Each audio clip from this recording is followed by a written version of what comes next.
he said we had a new system. Goodness. Yeah, they've moved the black box. Were you here when we had the box? Yeah. Yeah, you were. They're in the closet now, set up like a little box. There's a person in there now? No, the video guy's in there. Because the Yes. video guy used to be right there. Oh, so And he's I've in gone Yeah, blind. and the deputy city clerk used to sit up here too. Yeah. So she sits over there now. Yeah, so she can do the presentations in the computer. Interesting. But yeah, they're set up in the closet. Just So nice when we, Pretty smart. neat. when we go to our new district, Yes, sir. are we gonna You doing good, Mike? Nope, you stay where you are. So whoever's mayor. You get nervous Yeah, when you then come to you'll these move. tight corners, you know, I got so used to being spread out. My daughter watched one of my videos, and that's when it all goes, Dad, close your legs. You're like up there like daddy long legs. I guess I'm up there, I'm trying to relax, I'm like this, she's like, Dad. I said, well, get used, I call her sweet girl, I said, get used, sweet girl, go back to chambers, I can do whatever I want, I can't see all that. Yeah, but she's like, Dad, close your legs, you just, no, like afterward, like, it was like somebody told her about building video or something, I didn't know that. I think she was visiting, somebody told her, so she was just, look at it, without my knowledge, all of a sudden. Close your legs. I know you're trying to look relaxed up there, you gotta close your, I'm like this. Because I was really, as weird as my relaxing. Well, you want to be relaxed. Because then if you're not, you're just... Made that funny, Dad, close your legs, close your legs. I went back and looked at the video, I had to do a sit down with Do you Katie need was an my first agenda? meeting on Yes. quarterly update or something. I saw that, yeah. And, I did better than I expected. I don't like microphones, but I was like, I gotta watch the, I mean, I was like, every time you say, Peter, so it's like 100 times. You don't realize it too.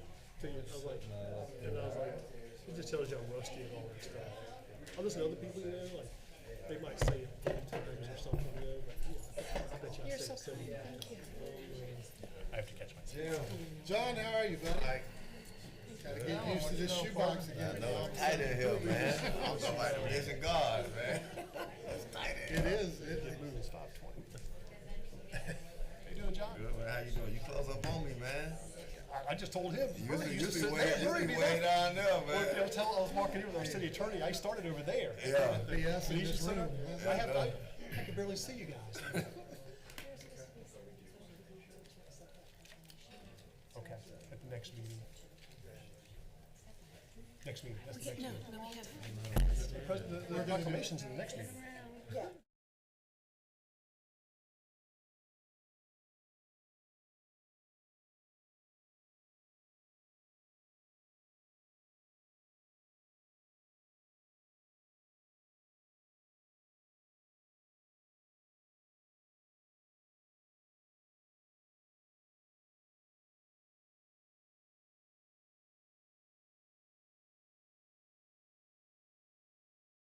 Develop that. You haven't heard? You haven't heard?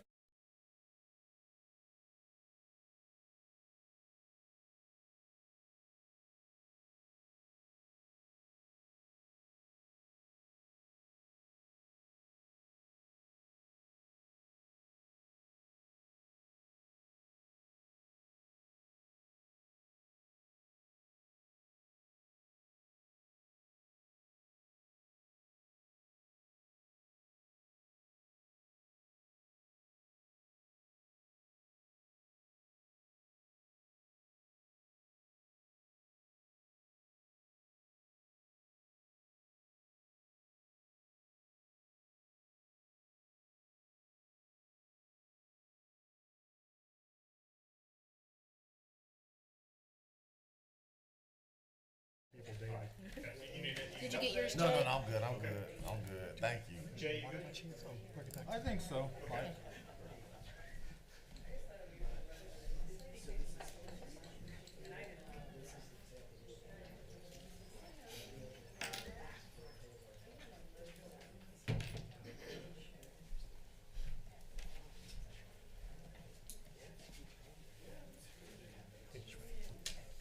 ready?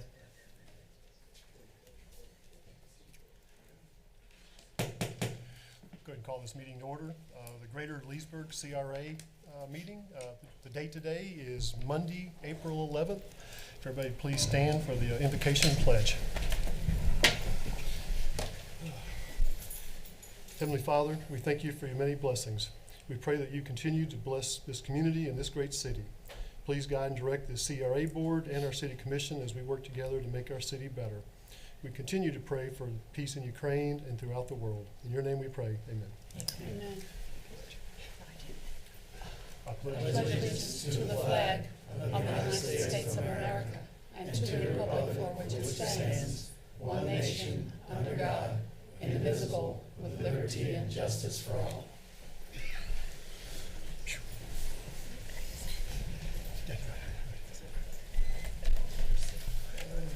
Well, welcome, everybody. It's nice to be back at City Hall. Forgot how cozy we were here. Forgot where the flag was, too. So let's see. First matter, we need to approve the minutes. Give me a motion. Approve the September 16th, 2021 minutes. Move for approval. Second. Any comments, revisions? Roll call. Commissioner Connell, Yes. Commissioner Roebuck, Yes. Commissioner Berry, Yes. Commissioner Christian, Yes. Commissioner Stevens Coney, Yes. Commissioner Reisman, Yes. Chairperson Peterson. Yes. Next, would somebody please introduce 3A? Ask that it be introduced by title only. Resolution of the Greater Leesburg Community Redevelopment Agency of the City of Leesburg, Florida, authorizing a resolution approving fiscal year 2022 facade, sign, and landscape grant awards and providing an effective date. Motion for approval. Move for approval. Second. Comments from the board?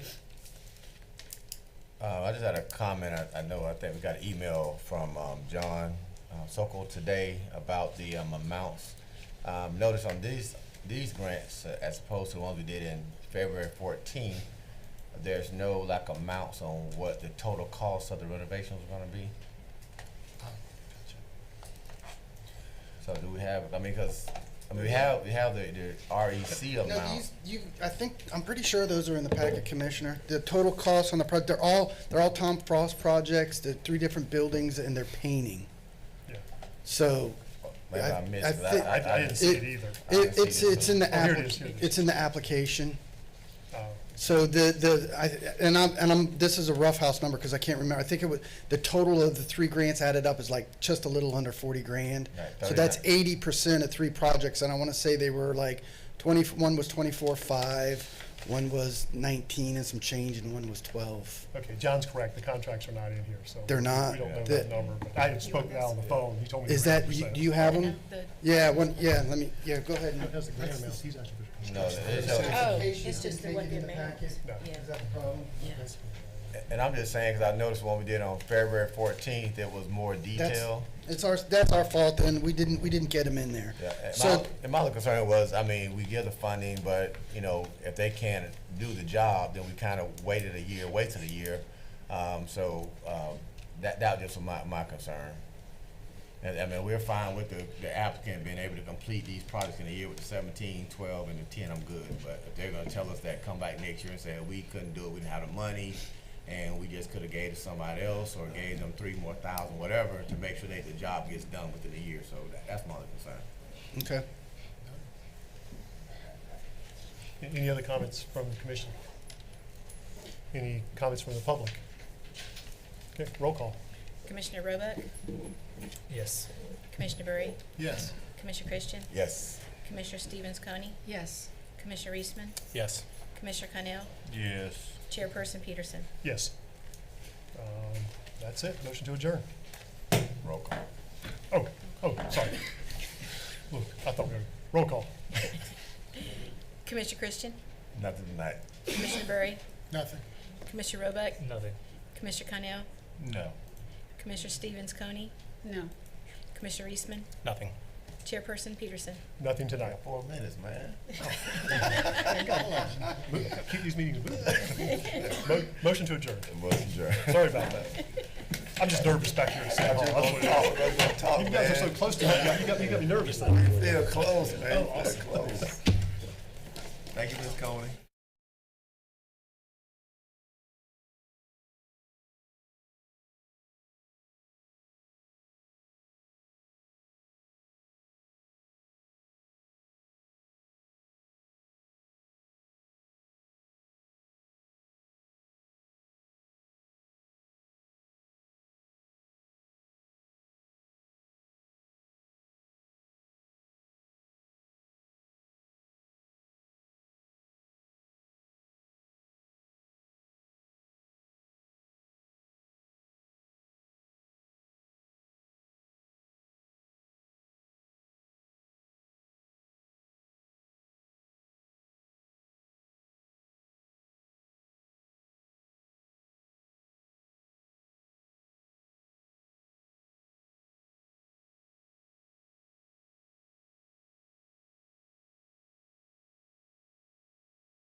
If I remember, it's been a little while.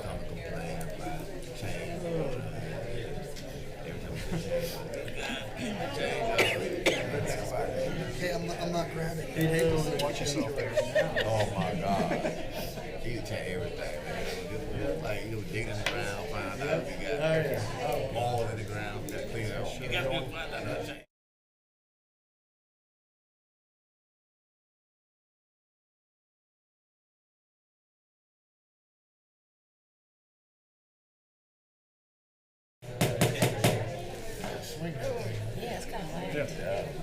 So let me call the meeting to order. Leesburg City Commission meeting. The date is Monday, April 11th, 2022. We've already had our invocation and pledge in the prior CRA board meeting. Moving on, I have a proclamation to read.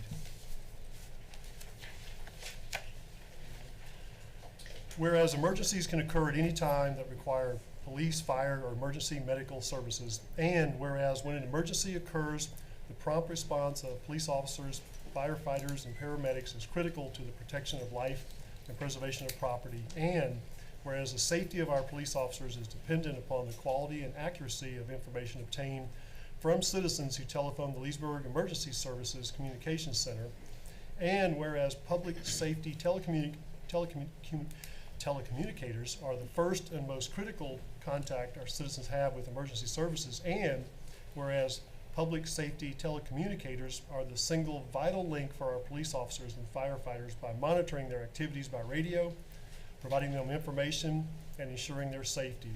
And whereas public safety telecommunicators of the Leesburg Police Department have contributed substantially to the apprehension of criminals and treatment of patients, and whereas each telecommunicator has exhibited compassion, understanding, and professionalism during the performance of their job in the past year. Now therefore, I, Mike Peterson, Mayor of the City of Leesburg, Florida, do hereby proclaim April 10th to the 16th, 2022 as National Public Safety Telecommunicators Week in the City of Leesburg in honor of the men and women whose diligence and professionalism keep our city and citizens safe.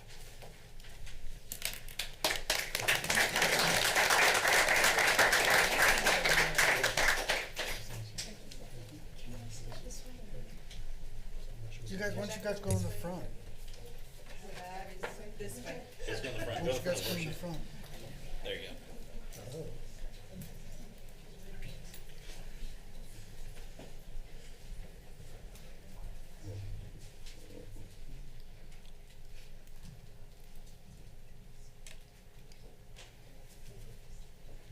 Thank you. This is Melissa and Cheyenne. Melissa is one of our senior with almost 30 years at Leesburg Police Department, and Cheyenne is one of our newer dispatchers who does an outstanding job, and we are so very proud of them. They are a lifeline and keep us alive and safe, and we appreciate them. Thank you.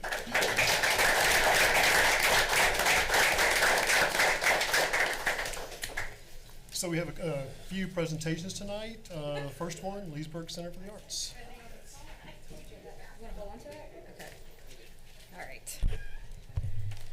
So I'm Maria Stefanovic, the Executive Director at the Leesburg Center for the Arts, in case you don't remember this face. We're going to start with, we're working with Public Works and an independent contractor, Civic Icon Arts, on a public art project. So I want to do a little bit of an intro. The Leesburg Center for the Arts has been around for 22 years, and it's the nonprofit community arts center located in downtown Leesburg. The center is an inclusive, non-judgmental space to discover, explore, and experiment art for creatives of all ages. However, art discovery doesn't stop at our doors. We have taken the opportunity to provide art experiences outside of our space for the Leesburg community with the objective that art is for everyone and art is accessible. Our monthly art walk and the annual Leesburg Arts Fuse Festival, along with the concert crawl and quick draw event, mixed in with visual art installations throughout Leesburg, have generated excitement throughout our community and enhanced individual experiences. Why is this important? Because these events and installations are public art, and it adds enormous value to the cultural, aesthetic, and economic vitality of our community. Much like your home, office, or your safe space, your space reflects who you are and a sense of belonging. And public art does the same thing on a larger scale. It provides art accessibility in public spaces and places.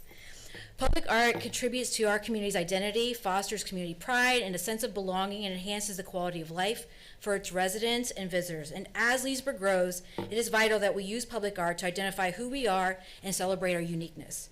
CFA has contracted with Civic Icon Arts to assist with several public art projects in the Leesburg community, including murals in downtown Leesburg, a mosaic on the Aquatic Center, and a soon mural on the stormwater tank.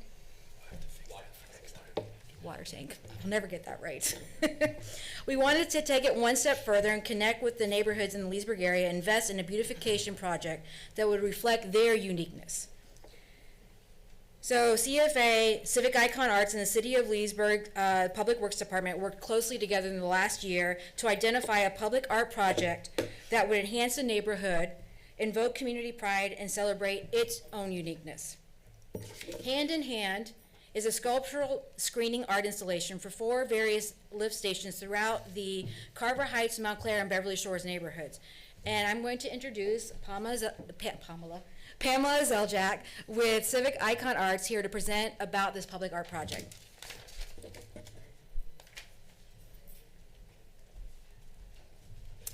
Thank you. Good evening. My name is Pamela Zeljak. I'm with Civic Icon Arts. I've been here in Leesburg with the Center for the Arts for about 2 years now. We are really excited to do this project. The project also has been in progress for about 1.5 years. Let me get this going so you can see a little bit more.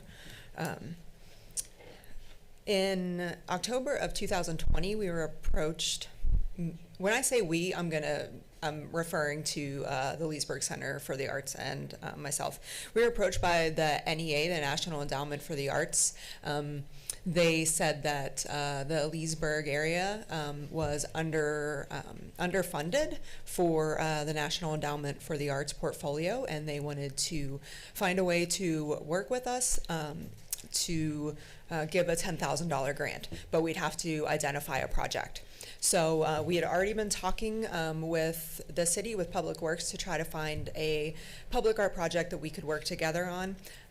And they had been going through thought process, trying to figure out, like I said, what we could work with them on, but they were doing a beautification project for the lift stations, so we wanted to see what we could do together. So as we were starting to think about this in November of 2020, we thought that this could be the perfect marriage of projects that we could do funding from the NEA. So in February of 2020, we released a call to artists for this project. We got our first round of applications in May, and in June we looked through them. We came to the conclusion that they just weren't reflective enough of Leesburg and the communities that they were going in. So we went and did, let me see if I can get to this before I go back. We did community outreach meetings at the Leesburg Resource Center and at Beverly Shores Elementary, and I think I'm missing one here. Where did you and I go? At the Boys and Girls Club.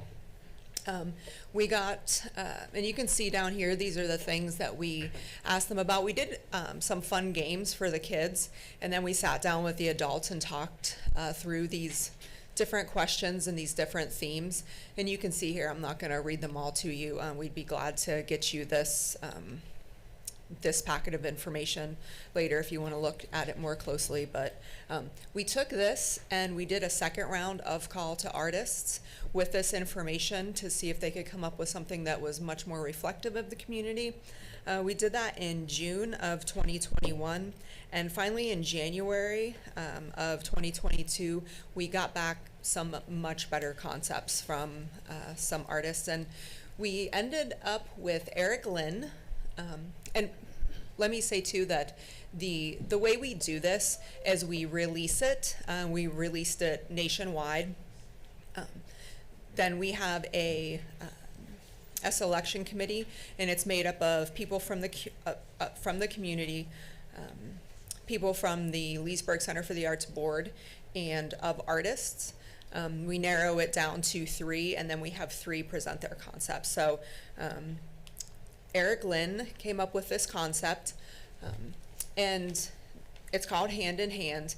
And we actually, working with the, hearing and deaf and hearing. They helped us not only, he presented these ones, they helped us come up with 4 more that are not up here.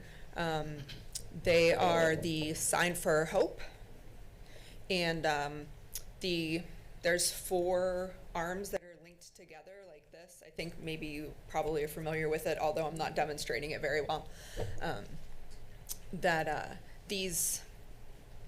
These are the artistic concepts that you'll see go into this fencing. These are the 4 lift stations. It was part of the NEA grant that they had to go into underserved neighborhoods. So when we first came around with this project, we had identified 3 lift stations, but not all of them were eligible for the grant. So you'll see 3 here that fall into those neighborhoods that Maria mentioned earlier. Sorry, these pictures aren't the best. On the bottom right was one of the ones that was in the original call for artists. This is, like I said, if you want to get a packet for your own reference in the future. I don't want to go through all the very specific details here with you, but Eric Lynn is a metal artist. He's a very qualified metal artist, and this is the installation process. And we've been through this with Cliff and other members of Public Works. I'll let Cliff talk about that in a second, but let me go back if you wanted to see specifically how these will screen the lift stations. They are a long, continuous piece of public art, so each one of them will be different pieces of art. As you see the different lift stations, they'll have different symbols of the hand shapes on each one of them. This is the budget. Again, you'll see this if you want to get a detailed packet. This is the NEA budget on here, showing that they're going to contribute $10,000 to the project. We always ask the artists to show what the maintenance will be, both short-term and long-term, so that there's what the cost would be. This is made out of Corten steel, so there's really no cost going into the future to maintain this public art. Just a little power washing because it's naturally going to age.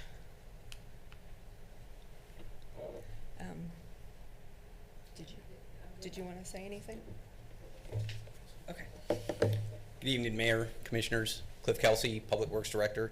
So basically, what we do is we spend a budgeted amount every year to upgrade our lift stations and improve the aesthetics by putting in a decorative fence or some type of screen to make it more aesthetically pleasing. So this process, basically, we said, what can we think out of the box, and how can we, provide something besides just another screened fence or something that hides the lift station but doesn't really add any value to the community. So we just asked if this would be an acceptable form of decorative screening of the lift stations that would be acceptable to the community. Any comments from the commission? I'm fine with it. Yeah, I like it. I like it. So Cliff, our responsibility, $22,000 will be our responsibility? I believe our share is 10,000. Okay. I saw the grant's given 10 of the total. There's a 22. there's a grant and there's additional funding, but We have, so the Art Center has additional funding set Correct. aside, and that is in the amount of $12,000. And then, so the difference is, what's coming out of the, Right. budget. Okay. the original intent was, we usually spend $2,500 per lift station to improve the aesthetics, and we would partner with Art Center to use those funds in a different manner. Okay. All for it. I mean, I know why you're confused. I saw 38,000, and I saw 32 with a 10 contribution. I mean, I'm fine with it. Yeah, I'm thanks, sure you're gonna give it everybody's 10, so clear. it makes it. My only comment would be, can we do this to our retention ponds out? A lot of signs. That's an inside joke because of the chain link fences I've been vocal about.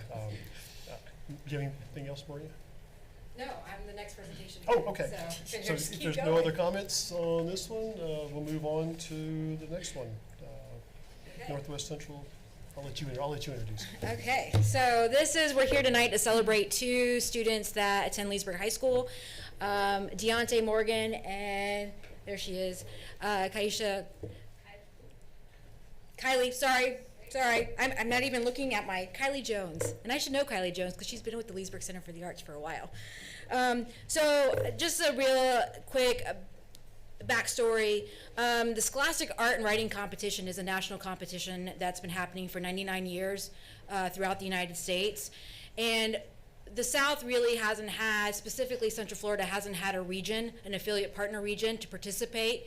On a regional level, our students have always applied on the southeast portion of the United States. And so it just would go into this huge region of Georgia, Florida, North Carolina, South Carolina, Alabama, and then that would kind of be like we never hear anything, there's no local celebrations or whatnot.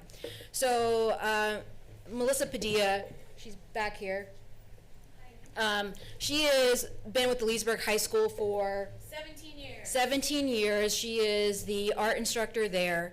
And last year over summer camp, she helped us at summer camp at the Art Center. We were trying to figure out what we could do for our kids locally here to give them another opportunity to advance. And she was like, why can't we do scholastics? I'm like, I don't even know. Tell me about it. So we literally brainstormed a little bit in the office. We called their national headquarters, and then before we knew it, by the end of the month, we were the Northwest Central Florida affiliate.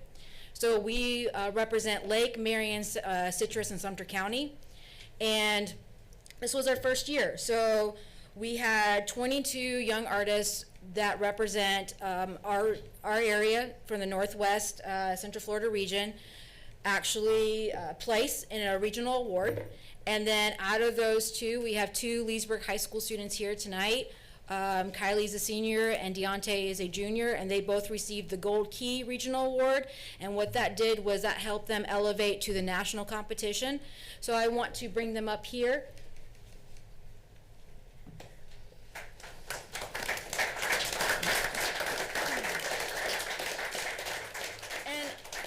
This is huge for our area.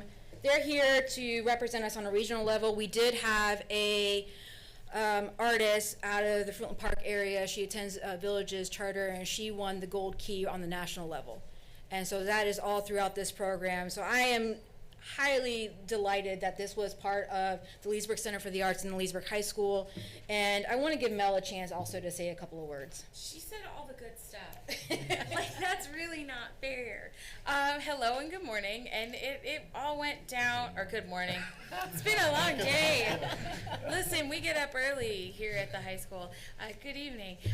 So as she said, I've been teaching at Leesburg High School for the past 17 years. I taught some of your people over there, and it's always really, really exciting when you get kids that love it a whole ton. I've had Deontay for 3 years, and he doesn't just take classes with me. He also takes, because I do three-dimensional art, he also takes classes in the 2D side. So he is super well-versed and actually put in pieces for both sides. With Kylie, I met her last year, which is pretty unusual as a junior, and after seeing her in a level 1 class, I was like, you have to take college level now. Your stuff is that good. You want to try that. It's a big thing to do, because the advanced placement class is a college level class, and it's tough. And she was like, yep, got it. And she came in the door, and I always say, I didn't teach her that. I don't know how she's doing that. She just sits back at her table, and she does it, and she looks at me, and she smiles, and I go, how about this? And she just smiles, and then she does her own thing, and beautiful art comes out of the both of them, and I couldn't be more proud of both of you guys. Do you want to talk about the artwork that you did? I want you to know these are my shyest two students. If you could have taken all of my kids, 180 of them, and lined them up in a row and said, who does not want to talk into a group of people, you got them both right here. So we're going to make them do that just a little bit. Will you say hello? Come on. If you ask them questions, they'll probably be happier. Hello. Hi. Do you want to tell them about the artwork that got the gold key, the big deal? So my artwork that I made in ceramics, What's it called? it's called it's called Royal Gold, and it was based off of a Chinese mythical creature, Sun Wukong. I don't know if y'all some of y'all may know him, but he has a staff, and like we're You're doing good. You're doing good. The assignment was to create a relic of something that is fictional. And what would that look like if it was found and displayed? And so the piece itself looks like this huge staff that's been broken into several pieces and is intricate carving, because if Deontay is everything, it is intricate. When he draws something, he will not stop until every detail, the little last line on every feather, and all of it is like really intricate carved, and it looks kind of like it's bronze. It's kind of neat. Kylie? Hi. Tell them the title of your artwork. It's called Wasted Potential.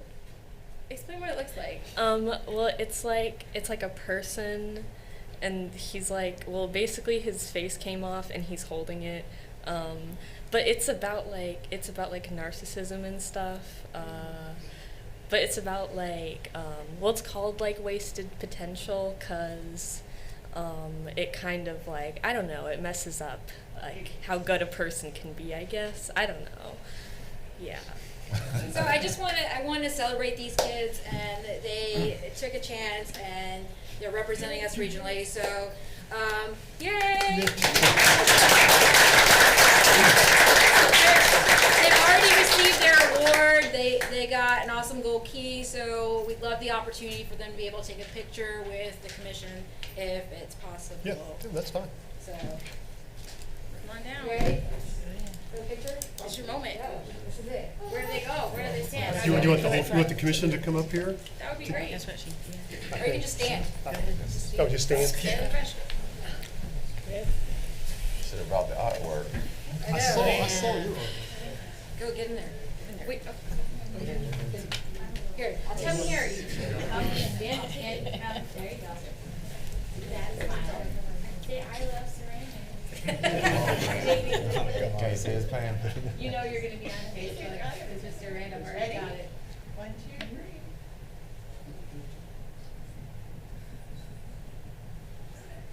Thank you so much for letting them come down here.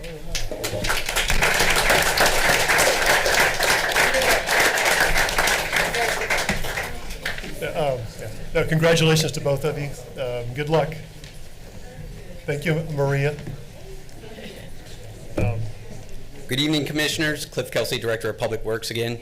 Now, something I'm a little more comfortable with talking about than art, engineering stuff. So I have with me Mr. Jamie Krasmansky from HDR Associates and Mr. Mike Woods from the Lake Sumter MPO.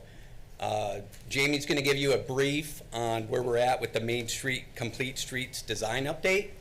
We've had several meetings with stakeholders, done some online surveys, and we're at a decision point where we would like to decide what we're going to implement for the design going forward. So I'll turn it over to Jamie. Thanks, Cliff. Good evening, Mayor, Commissioners. As Cliff said, my name's Jamie Kreminsky. I'm with HDR. We're working with city staff under a contract with the Lake Sumter MPO on this project. So just want to give you kind of a quick update. We're going to kind of refresh just a little bit on the project, then talk about some of the background with the alternatives, and then get into some of the feedback that we've gotten from the public. So just as a quick overview, this project is looking at two different sections of Main Street. The western side between County Road 468, State Road 44 to US 27, and then the eastern section between Canal Street and State Road 44, Dixie Avenue. And the purpose of this project is to improve travel and safety for all of the users of the street, residents, visitors, and particularly people that are walking and biking. So the project is looking at potential changes to not only the roadway typical section, but also intersections and other key elements like landscaping for the project. So where we are in the project now, this is kind of the last step of the alternatives assessment phase, where we're trying to decide on what's the preferred alternative that we're going to take into the concept development phase. So we're going to be working on kind of fleshing out some of the details of the concept based on the preferred alternative and documenting the overall study between now and the end of June. So the previous phase before we got into the alternatives was what we call defining success. And one of the key things that we developed as part of the defining success phase was this set of 5 guiding principles that you can see here. And then we also asked for feedback from the community on the relative importance of that. So you can see here economic prosperity at the top of the list, followed closely by safety, and then the other key principles: community beautification, livability, and accessibility and connectivity. Based on the data and the work that we did with the community as part of that defining success phase, we developed this purpose and need statement for the project, that the Leesburg Main Street Complete Streets Plan will provide consistency with the existing downtown for both East and West Main Street, as well as provide bicycle and pedestrian infrastructure, ADA improvements, and landscaping to respond to the need to manage speed at multiple locations that provide safe, convenient, and accessible pedestrian and bicyclist connectivity to existing and future facilities. So let's talk a little bit about the alternatives. So this figure here is a representation of the proposed urban context of the Main Street corridor. So starting with the downtown core and moving out from there, we're proposing basically an expansion of the downtown into that first segment, and then what we would consider a transition area to the downtown, and then finally on the far western section of the corridor, a change from the more rural nature of the corridor to what we would consider to be as a semi-urban context moving forward into the future. So with each of these context areas, we're establishing a target speed. So that's the speed that we would like people as they're driving to go on the corridor. So in the downtown core, it's slower, and then as we move out, we'll have the speed step up just a little bit. But this is still a reduction of what you have today out there in terms of the prevailing speed. So 25 in those areas that represent the downtown expansion, 30 in the transition areas, and then finally 35 in the semi-urban area on the far west. And then we also have a series or set of strategies and treatments that we are proposing and have looked at as part of the alternatives that help to really kind of self-regulate those target speeds.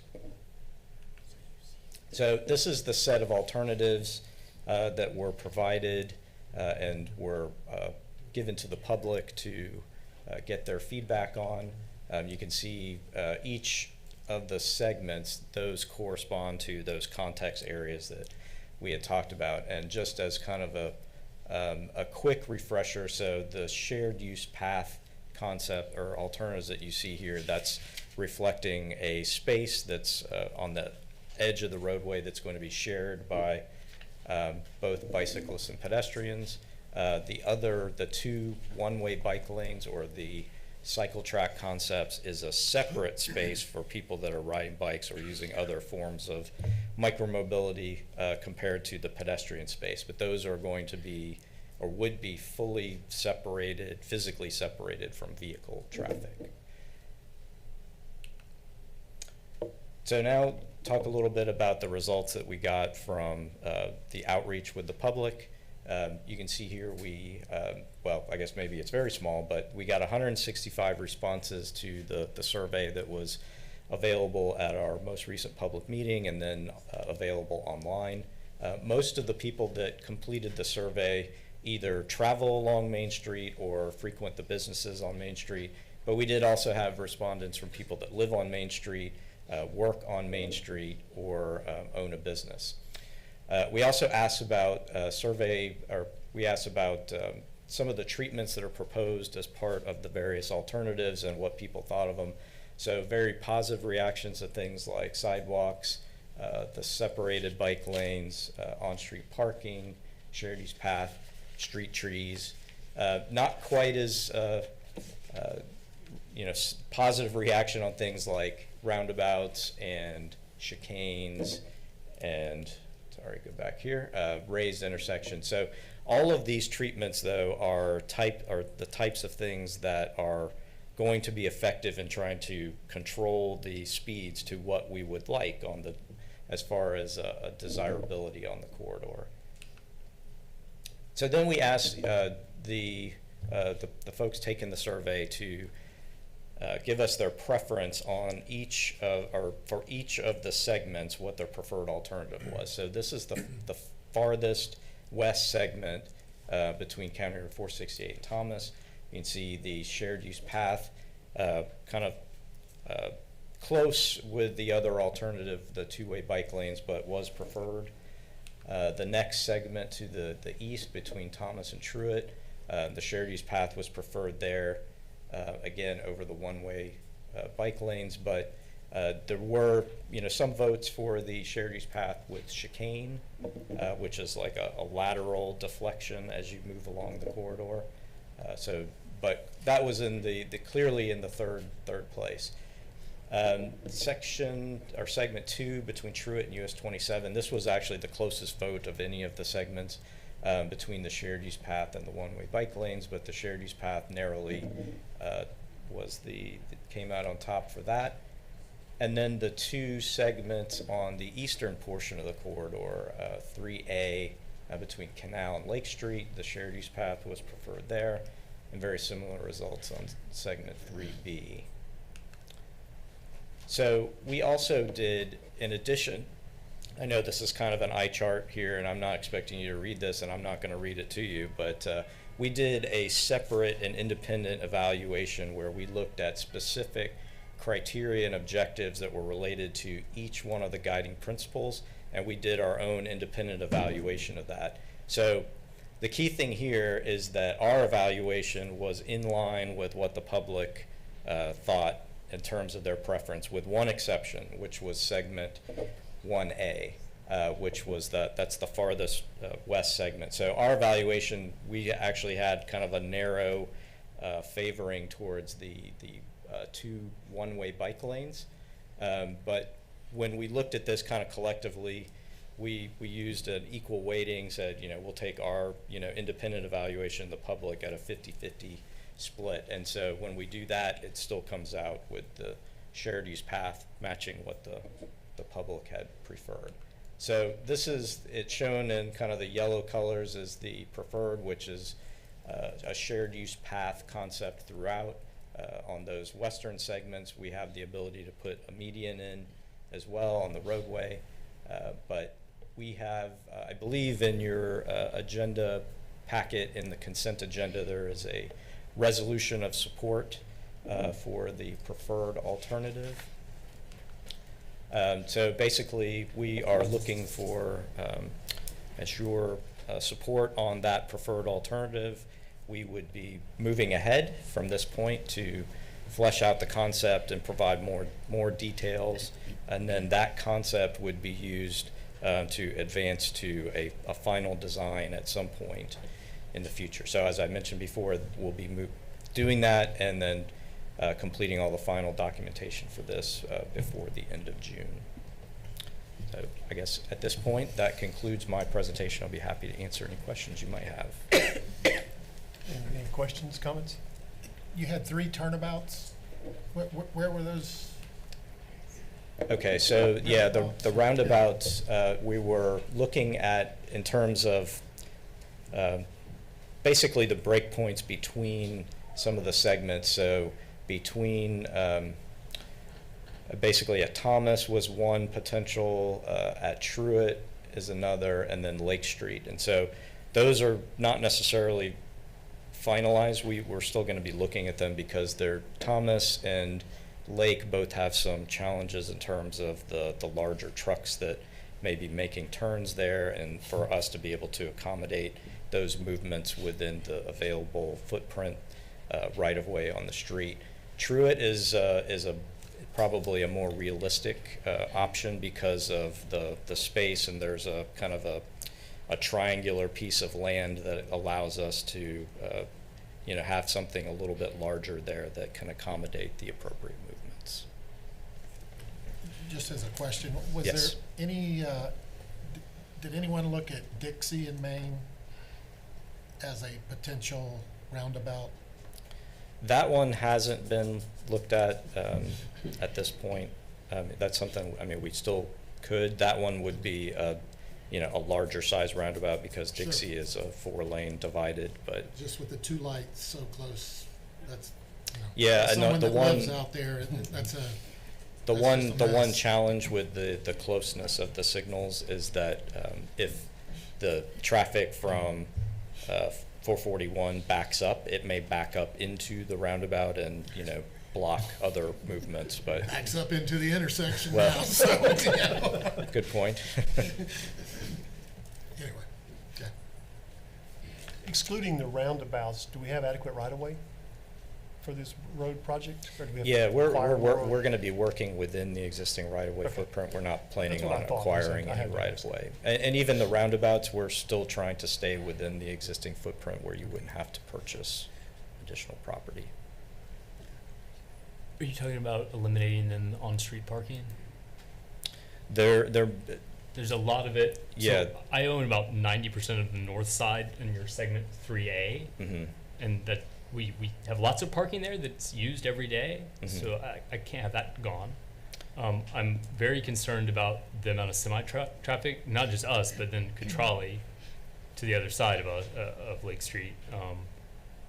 And I'm a big fan of roundabouts, but I think we just need to make sure that they work for a semi truck at Lake Street, because you got them coming Right. down Main and then going north on Lake Street, so it has to Understood. be able to make that turn. Yeah, we've already looked at, we have a truck turning template that we Yeah. lay out on our drawings, and we've already done some preliminary look at that and know that it's a challenge, so we're seeing if there's a way that we can work within that footprint to make it work. If it doesn't, then we'll try something different.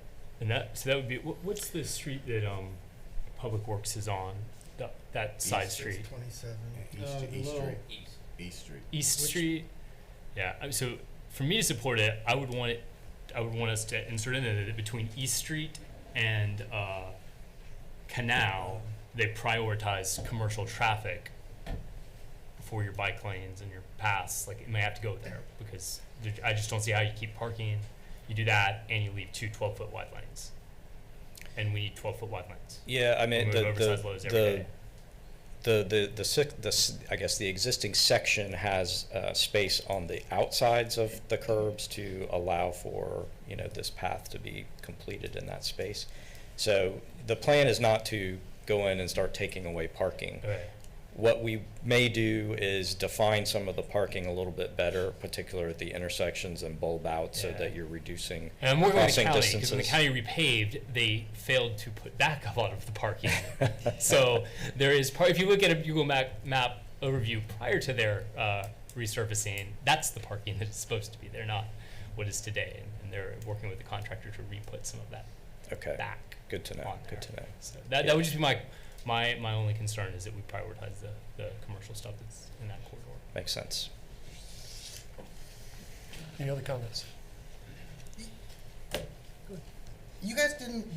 Your alternative is number one, the state, is that what you guys are recommending? Well, Because so. you want this body to pick 1, 2, or 3 this evening. Well, no, the preferred is basically, it's this combination of, it's alternative 2 for segment 1A, 1B, 3A, 3B, and alternative 3. You're asking us to So approve. it's basically, yeah, it's as we've shown here. It's basically the shared use path throughout. So that's corridor. one plan. I guess I'm not understanding the slide. So the way that we set up the alternatives was to look at each segment independently so that we could basically put the most appropriate alternative for that segment and build an overall concept. We're not talking the same language. This slide to me looks like you have segment A, 1A, 1B, 2, 3A, 3B. That stretch of street that you showed on the first map. Yeah. And then it looks like you've got 3 uses for each of those. There So I were, think you're either kinda 2 or 3. confusing it's confusing me, so I don't know. I don't, you see what I'm, He's phasing in as you come into town, say coming in from the west.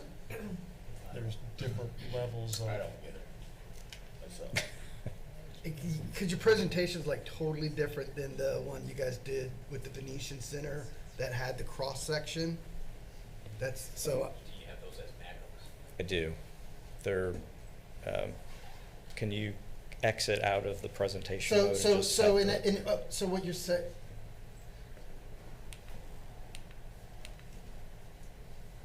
Okay, so, There you go. so yeah, so each, I mean, this is each of the segments, so, hold on.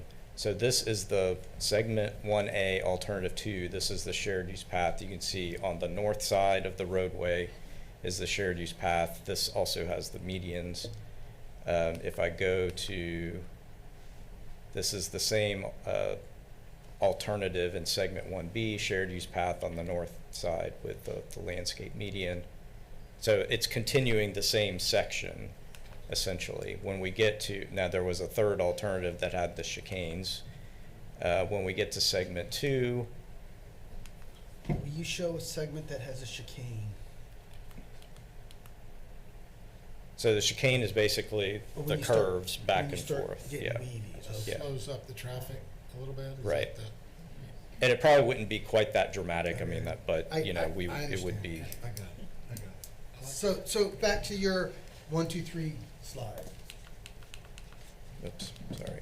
Back the other way. You prefer, okay, so what you're saying is the preferred alternative, the whole way we have bike lanes. Shared Part use. of the way we have the chicanes, and then in the core segment, you have the standard use paths and the other stuff. That's it. Well, again, it wasn't intended where it was necessarily going to be one type of treatment all the way across. All the way across the corridor. We set it up so we would evaluate it independently, and if it made sense to have something different on the east side, we would have done something different on the east side. So are you gonna bring an actual visual on what this actually looks like? I mean, it's nice here, but when you get in front of like my church, what it's gonna look like, or when it gets in front of Romac, what it's gonna look like? I mean, Yes, you're saying we this will now, have but that. if you give us a map and you've taken out 10 parking spaces, or you've taken out how I enter my church, this doesn't show me that. And so are you gonna bring something back for us, even if we approve this? It doesn't give us the schematics of what happens in front of businesses, what happens in front of, a parking lot space being taken away. So I mean, that for me, what I would like Yeah, to see. we're not intending to take spaces away or change I know you're not access, intended, but it's kind of hard. You can't. For me, I would like to see it. I mean, this sounds good, but I can't really visualize. Yeah, we And I'm absolutely being will have personal, that. What looks like in front of my church. So I'm gonna be, if it was me, my business, what does this look like in front of my church? What I would like to see. Yeah, and this is, keep in mind, this is not a final design that's gonna go to construction, this is a concept plan. And I So guess that's so still you're gonna going bring it to back have up. to go through a final design. So we absolutely can bring it back once we have a full concept. We'll have basically a roll plot that goes from one end to the other. And then that's That will what have I all like the to see. detail. So I we just hate- haven't gotten I hate to you that guys point got yet. doing construction. I got my trucks in. So this is different than how y'all presented the roundabouts on 27 to us, where you made a presentation to the commission, and then the commission voted on and approved that presentation, and then you went back to final concept, and then so it's been in final design DOT land for a long time. So are you coming back with a final design concept now then, or? Not final Because I think design. you guys are talking different language, because you want the commission to bless a concept so that you can move this to the DOT's design portion, correct? Well, we wanted approval or blessing on the preferred alternative so we can develop more of the concept design. It's not a final design, we're not in that stage, but when we finish the concept design, that is when you know, when there is funding to move this to the final design phase, that was what the designer would start from. So the questions you guys are asking probably is not far along enough yet in design phase. So you're kind of, it's kind of maybe a little bit more haphazard. So now I'm gonna say go ahead and vote on it. Hold on, because you're asking me to bless an alternative and say go ahead with this concept. If we're gonna do that, I want to see the cross section that you're recommending for each section now, because you just kind of scrolled through them. I have no idea which one you're recommending. I have no idea what we're doing. Okay, so shared use path, landscape, median. This is the segment 1A, so the furthest west between 468 and Thomas. And so alternative 2 is what you want here. Yes. Okay. Same section, basically. Shared use path, landscape median in segment 1B, which is between Thomas and Truett. So I think the key differentiation is cyclists and pedestrians are off the road. They're about 10 feet away from the road, where the other alternatives where you have the bike lanes on the road, which puts pedestrians and cyclists at greater risk. So Yeah. that's why the majority of the folks selected this alternative. Segment 2, again, it's the shared use path alternative. Shared use path on the north side. Now, what road is that? I mean, where's the cross section? That's between Truett and US 27, so it's a little bit narrower section. That's the urban piece that already has curb and gutters today. Okay. Has on-street parking. So this piece of it, and Commissioner Roebuck, this is not your piece, but this part would recommend some places where you would probably eliminate some parking on the north side, not necessarily throughout the entire section, but we would have some additional landscaping opportunity on the north side with some curb bulbs. So where's 27 on this map?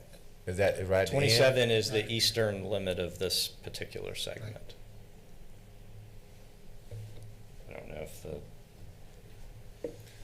This is the part at that the very Yeah, top well, is that's right. the circle, so the edge of that circle is US 27. Okay. That's in front of my church, so that's why I was asking. Okay. Oh, thanks. So where are we at on the roundabouts? The 27. I noticed that the feedback was not favorable on the roundabouts. I don't know where I stand on roundabouts. I just ask. I haven't seen many around the state outside of the villages. I'm guessing they're a growing trend in our state. They are. So the FHWA uses roundabouts as one of their proven safety countermeasures. Al educated me on that. And so it is a treatment that the Florida DOT is looking at to implement, on state road system, because they are a really great safety tool that drastically reduces severe crashes. Now, it doesn't get rid of all crashes, and there are some, and I think at the villages there's a history of, crashes happening at the roundabouts, but they're not severe crashes. Right. So, that's one of the things DOT is focused on, is their Vision Zero towards zero deaths, where they're trying to eliminate fatal and serious injury crashes. So And when somebody makes a mistake at a traffic signal, results can be really bad. Yeah, and I guess my reaction to that is tractor trailers going through them. I can't quite see tractor trailers going through. We don't have a problem. We do it every day in villages. No problem. Right. Really? Like Okay. I see other drivers. No So, problem. and I'll note that, different maybe with Durstress with their Durst. oversized loads, you would have to make sure that they could get And I meant to where tractor they need trailers to go. bumping into somebody driving. Okay, that's good. But Durstress is a real concern. But your trucks are fine. so the state has a very kind of rigorous process for reviewing the concepts and designs for these to make sure that you're not going to have issues with the design with the larger trucks going through them. So, for example, the US 27 project that was similar to this, that was completed a number of years ago, we looked at that same type of turning template design to make sure that the tractor trailers would be able to navigate through those, or through that roundabout at 27 and Main Street. So right now where that one sits is that it's on a list of potential roundabouts for DOT in District 5, but there's no mechanism at this point to move it forward. When some other project comes along, like, you know, if there's a resurfacing, other maintenance type of thing, that's the opportunity that DOT will start looking at that again.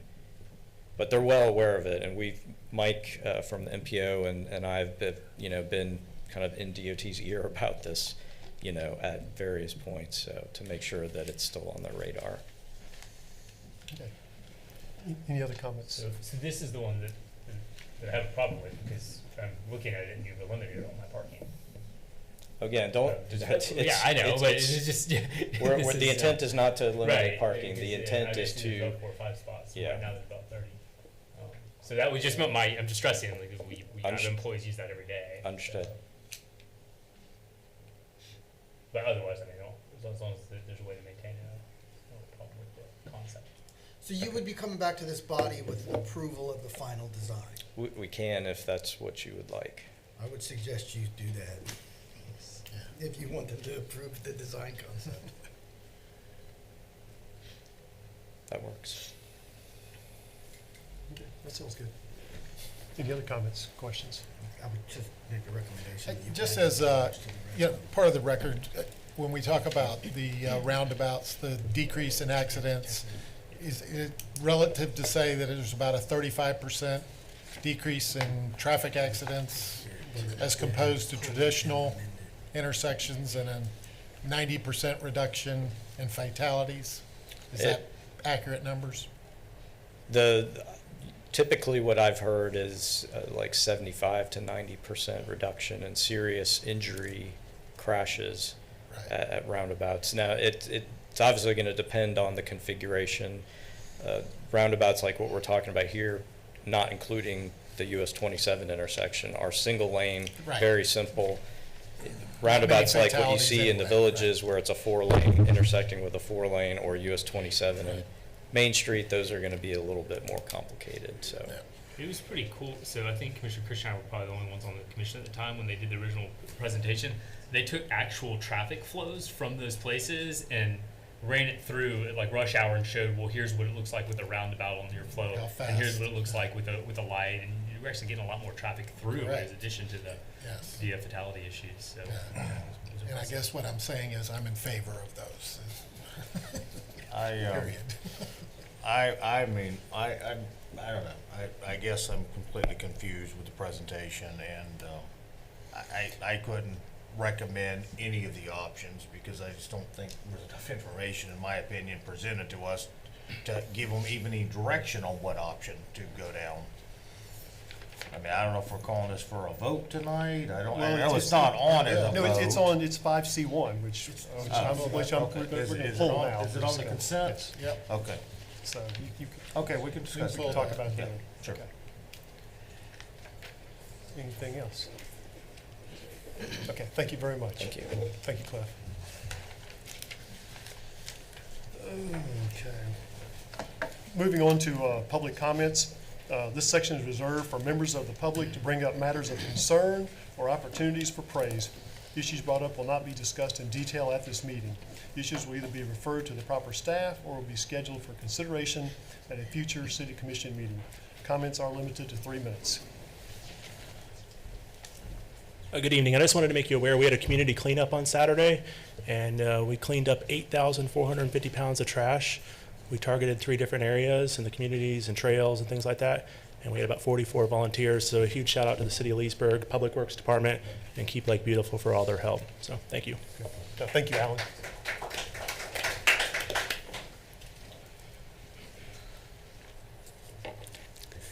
Hello, I'm Betty Stevens-Coney again.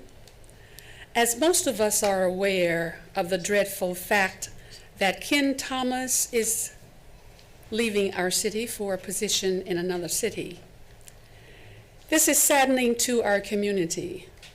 Ken Thomas has had a very positive and most productive effect on our community.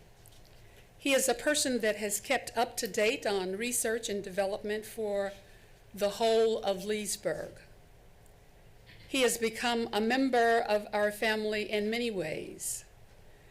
The position may be refilled, but Ken cannot be replaced. Therefore, I have a question as well as a statement. My question is, to what extent or forward movement have we made towards a replacement? And my request is, whenever the selection committee is formulated, I would like to be on that selection committee, please. Thank you.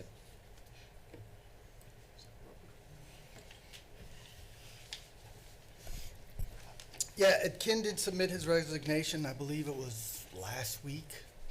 Spoke to Ken about it in depth.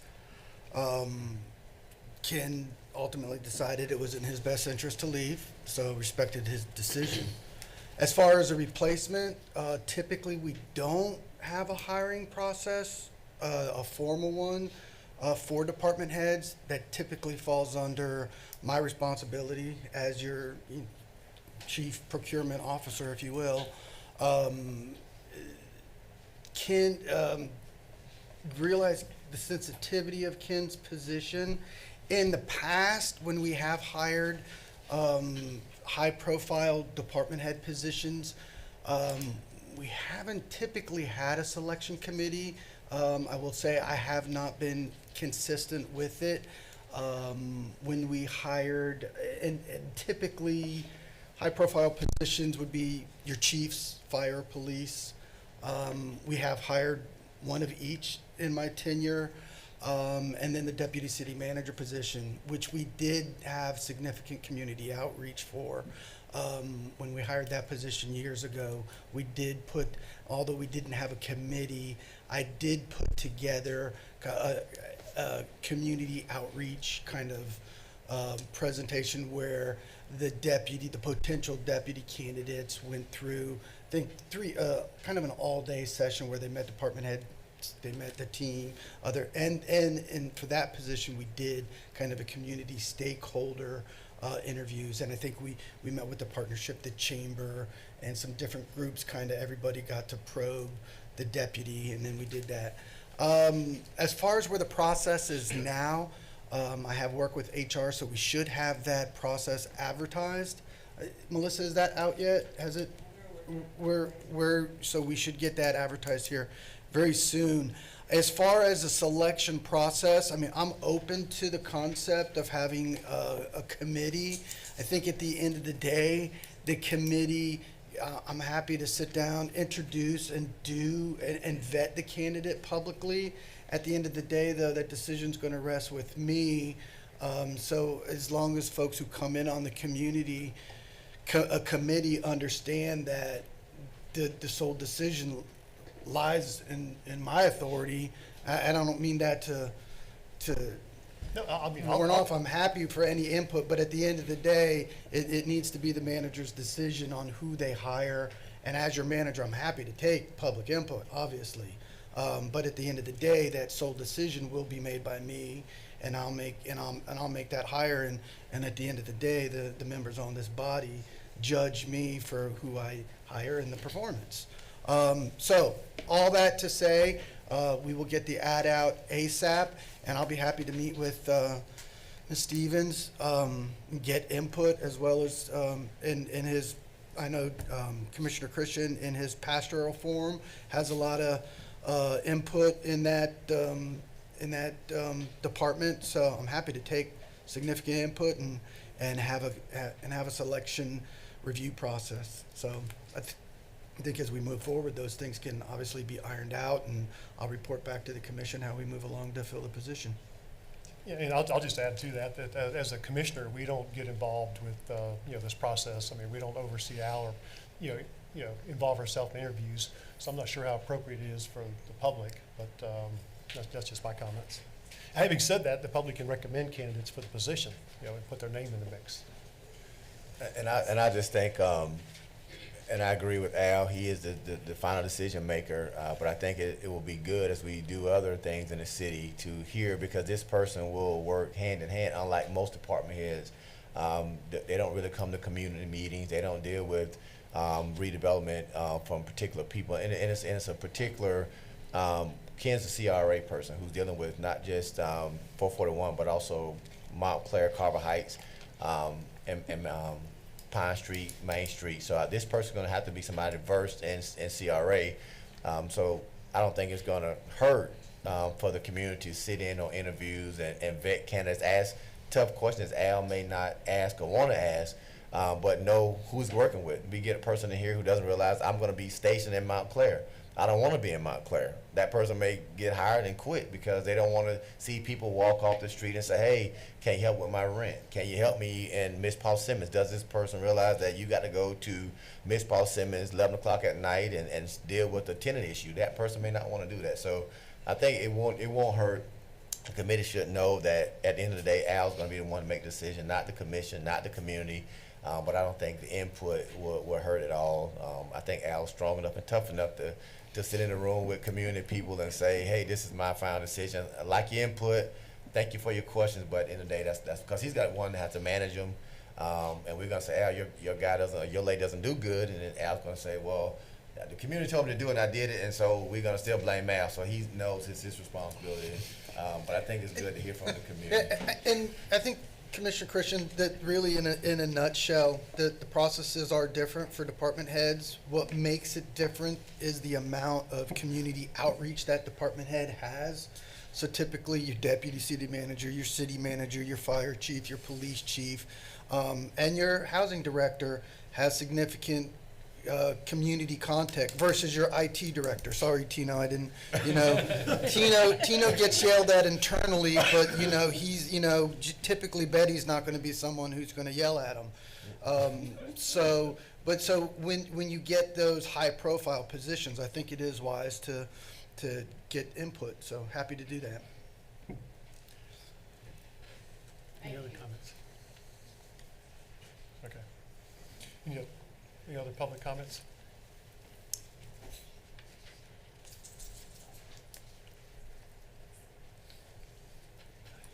My name's Howard. I live on Oak Drive. I talked to a county commissioner or city commissioner putting sidewalks on our street.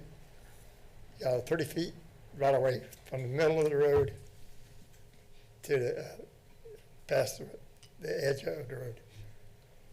I'd like to see the county commissioners or city commissioners go out and look at it. There's a lot of handicapped people out there. It's in wheelchairs. I have a little bit of trouble getting in and out. And the people down here, they just don't want to work with our streets and stuff. I'd like to see something done about it. I've been fighting for this now just about a year. And I've been in and out of the hospital. That's why I haven't been down here too much. Another complaint I'd like to see you guys put the county commissioner meeting on the light bill. That would help out more people to come to the meeting. So that's about it. Okay. Well, Mr. Fay, I know I came out there last week at your request. Cliff has been out there, Al's been out there, and I communicated to you last week. It's going to be years down the road. It's just not a priority today. I told you we're bringing sidewalks from the elementary school into the neighborhoods to make it safer for the kids. But I'm sorry you don't like my answer. But I've conferred with staff, and it's just not a priority for the city right now. There's a lot of kids live on the street, middle street. I understand. And appreciate it. And I don't know if the commission recalls. Some of you have changed, some of you haven't. So I know. But when Mr. Fay approached the body a year or so, actually it's been repeatedly since I've been here. And the last conversation we had publicly with Mr. Fay was at the Venetian Center was, unfortunately, we're not going to be able to get to that portion of Lee Street. We did put together a concept of sidewalk replacement, and the principle of that plan was to get sidewalks constructed from Beverly Shores Elementary out. So that's kind of the nucleus is Beverly Shores Elementary, because we want to be safe That doesn't mean there's safety problems, but we want to be safe. We want to build and use public funds wisely. So that core way to make kids safer is to get from the elementary school and work out. Lee Street is several blocks away. Well, he's on Oak Drive. Yeah, Lee and Oak down in that corner down here, right across the street over there. I know exactly where he's at. Don't mean to be short, Mayor. But I don't want the audience to think he's on I've Lee been by the house for security lighting, been by the house for sidewalks, been by the house for tree removal, been by there for trash removal, so I'm familiar with it. So, Mr. Fay, I know where you live. But again, his location is just several blocks removed from Beverly Shores. So, we put in that $500,000 grant. I don't think we got it. We'll apply again. And then with our funding schedule, we do 50, 100 grand a year in new sidewalks, and Mr. Fay's probably in the category of I'm at $1 million to $2 billion in before we can get down there. So unfortunately, it is far away. And if we stop the program and we just put a sidewalk right in front of Mr. Fay's house, you're going to have a strip of sidewalk that's 300 feet wide and doesn't lead anywhere. So we try again. We evaluate these based on the goal, maximum impact, and the funds we have. So unfortunately, we're just in a spot where we can't get to Mr. Fay right away. Thank you.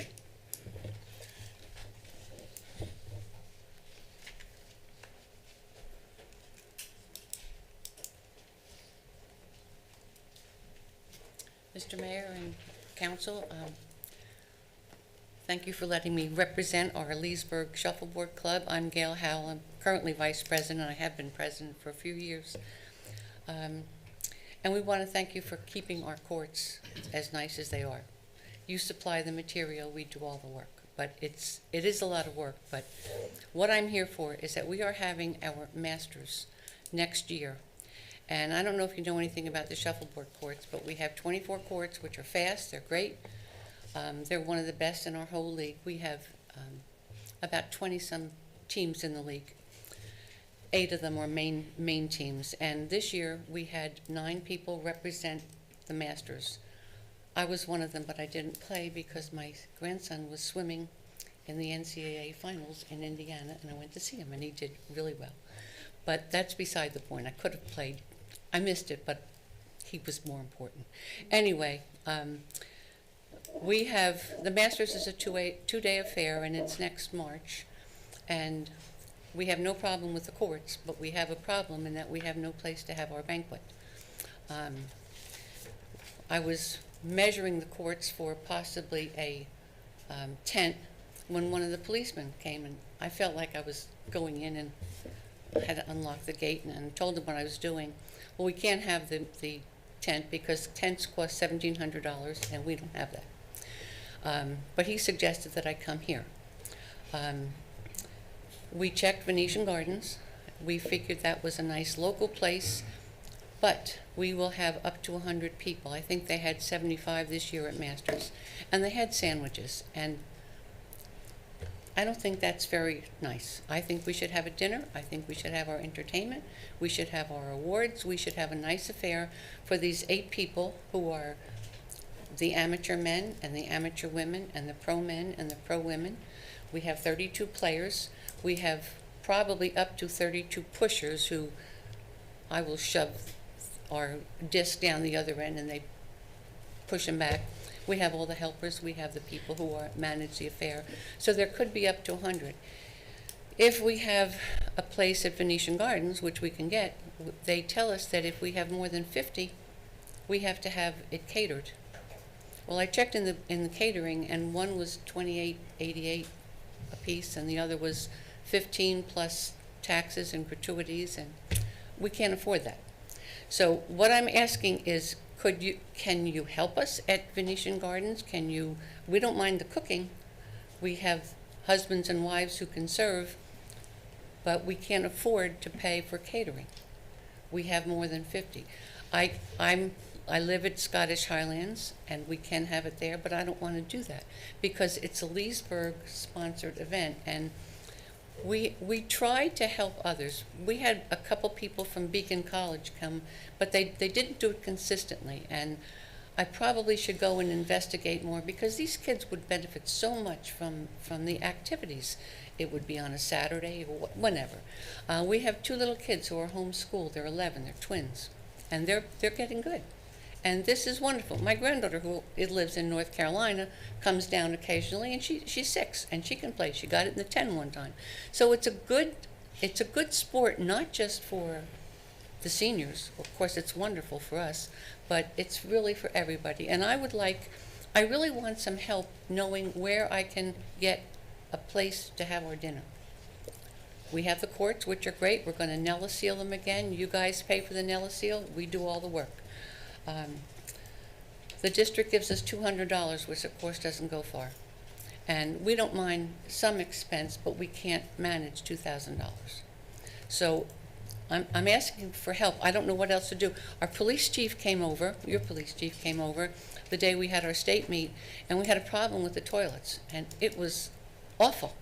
And it was, luckily I had a buy, and we had guys in there scrubbing the toilets. We had the men's going in the women's room, and you came down and helped us. And it was the day after the Super Bowl, so we named it our toilet bowl, which really, we had a laugh about it because it was terrible. But we can cope with that. But I'm stuck. I don't know what else to do as far as our banquet is concerned, and I'm asking if you have any control over Venetian Gardens, if you know any other places, if you have any place that has a stage and a kitchen that we could use. I'll let Al, the city manager, get back with you. I know we put in some strict rules on the Venetian Center. We just can't have anybody and everybody coming through that kitchen. I don't see the city changing our opinion on that or a vote on that. Well, you can for 50 and under, right? I don't think so. 50, the rules in the handbook says 50 and under, you can cater it yourself, bring in food. Right. Okay. Over 50, you can get an exception from the recreation director.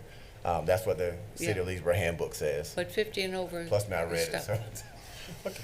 So if we have 80, we're I'm going to stuck. defer you to the city manager, and he'll Yeah, follow let me- up with you. That's Al. If you would give your number to Cliff, and you will get a call from you tomorrow, and we'll walk you through the process. I'm going over to the coast, but that's okay. I'll bring my phone. Thank you. I appreciate your help. Thank you. Thank you. Any other public comments? Okay, if not, we'll move on to the consent agenda. Routine items are placed on the consent agenda to expedite the meeting. If the commission staff wish to discuss any item, the procedure is as follows.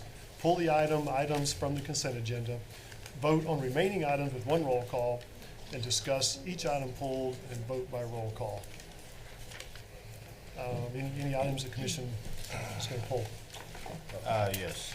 C1, C2, and C3. That makes that easy. Okay. We talking tonight? I was gonna leave early tonight, man. So, would someone please introduce 5C1? Well, I make a motion to approve the remaining items. Well, there's no Mr. Mayor. remaining items on the consent agenda. B1, that's the purchase item. Oh, I'm sorry. B1 was removed. B1 was removed? Yeah, B1. No, that's the minutes. That's the minutes. Yeah, My bad. yeah. Motion to Yeah. approve the consent. B1 was removed. Okay. Yeah, that was You don't have the the piggyback. Grant reviewed it, wanted us to make a couple of nips and So I tucks. guess But we do have minutes. No minute. No minutes either. No minute. We ran out And of time. then type them up. We ran out of time. So I was right. Big meeting last So, time. yeah. Moving on. Okay. It's rare that I'm So, right. You were right. Just go on. I introduced and has to be read by title only. sorry. Resolution of the City Commission of the City of Leesburg, Florida, authorizing the City Commission to designate a preferred design concept for the East and West Main Street Complete Streets Concept Development Project and providing an effective date. Move for approval. Second. Comments from the commission? I did. I voiced them earlier. I just didn't feel like myself personally there was enough of a presentation to even really know what direction we're approving and what design concept. I mean, I'd like to see some more information as far as the design concept itself, other than what little slideshow we saw before I would feel comfortable making a recommendation on a direction for this project. Okay. What what I was hoping we would do is amend this, that they're going to bring the design back to the commission. Would that All work? three? Well, The no, for preferred- final, the for final. preferred one. Yeah, so, yeah, let me try to, my suggestion would be for the commission, the presentation was a little bit confusing. However, I think it got the point across, and it has the elements in there that we're seeking. The multi-use, the multimodal, the sidewalk, the pedestrian calming, the landscaping, in different areas. Some of your specific concerns, like exactly what in front of my business, is that going to lose parking? They probably don't have the specific detail on that yet because they're not at full design. So where they're headed, remember the process from the state, and it's similar to what we did with the roundabouts, is the state FDO and the state, henceforth FDOT acronyms here, or the same entity that I referred to. Their rough house process is they come up with a concept where they want to fix or build a road. And that's their idea. And then they flush out this idea with community, in community meetings and local jurisdictions. Being that this is Leesburg, obviously you guys are the local jurisdiction. So they had the idea to fix Dixie or Main Street in this fashion. They presented that to you tonight. Upon your imprimatur, the project then gets shoved off to the next phase of DOT land, and that's design phase. So then it goes into a hopper, and it sits and it waits to be funded, similar to the road project funding. 5-year plan, so you got a 5-year plan to fund or design, and then you got a 5-year plan to build. So this project would move from the concept phase into the design phase to where some of your hard questions this evening would be answered. Upon the design phase being funded and finished, then it would move back into now competing to get built phase. So whether the project ever gets built or not is to be determined, similar to the roundabouts. So DOT was before us, I don't know, 6-7 years ago. I think that was when I first started. You were, I think, just fresh on the commission because you recanted that very great presentation they had where they had the trucks moving around, blah, blah, blah. So that got approved in concept phase. But guess what? That's still in concept phase. That has never moved from concept phase to design phase. So this evening, there's another idea FDOT has, is the Main Street project. Do you like the concept? So the concept they presented to you tonight was, and it wasn't 3 options, it was 1 option that had 3 different mixes in the different target areas, where it went from an urban street, which is pedestrian or bicycle lanes, to the, what was that word you used? The C word? Chicanes. And then to even, so kind of at the outset, it was an urban street with bike lanes to even more urban street with chicades and bike lanes to the core of landscaping chicades and bike lanes. Core being in, out. So my suggestion would be, I think that the concept is what we want. We've always talked about making this improvement on Main Street. The concept will benefit Leesburg, and if the state actually does it, it'll probably save us somewhere between $5 and $10 million, so yay. So my advice to you tonight is you want to approve the concept so that this gets off the concept desk and into the design hole. Yes. Having said that, put a couple of hooks in the resolution. So I would suggest that you pass the resolution with these 2 modifications. The title's fine, and then your body of a resolution, you need to add a that clause. So the one is that the city commission hereby approves the preferred design concept as presented by HDR. That's that sentence. And add that the commission also requests review of final design prior to the project being moved to the construction list. Is that formal enough? The construction, what's the 5-year CIP? Is that the more appropriate, Mike? Yeah, the the Transportation Improvement Program, that's our 5-year funded program. So the next whereas clause, that the commission requests that a presentation be made to the body prior to it being moved to the 5-year CIP list. That way you can have your hooks in the design before it goes out and to get funded for construction. Yeah, you're agreeing to what the public voted for, is basically the shared use path along the whole corridor in each different section. It has a little different context on the west end as opposed to the east end, but we were able to put a shared use path along the whole corridor, landscaping and other speed-related improvements on the area. That's going to be, enhance the look, the feel, and the safety of the whole corridor. By passing the resolution as you amended it, all you're doing is saying you like the idea, you like the concept. And then as it moves into design phase, that's when FDOT will be back, putting up their easels, getting more public input, and kind of now going through the process again in the same format with specific designs. There was a project you all did. We did it for Dixie. We did it for Dixie. We did it for the Complete Strip project. And so we went through then approval phase, and then that got accelerated because Dixie got funded. Right. And so we were, if you recall, we were down there where the dentist said, "I don't block my drive." We're down there where I think Tom Grizzard had an issue about the boat. The hospital had some issues with ingress and egress on Rambo, and so that's where the rubber is going to hit the road. Sorry for the pun.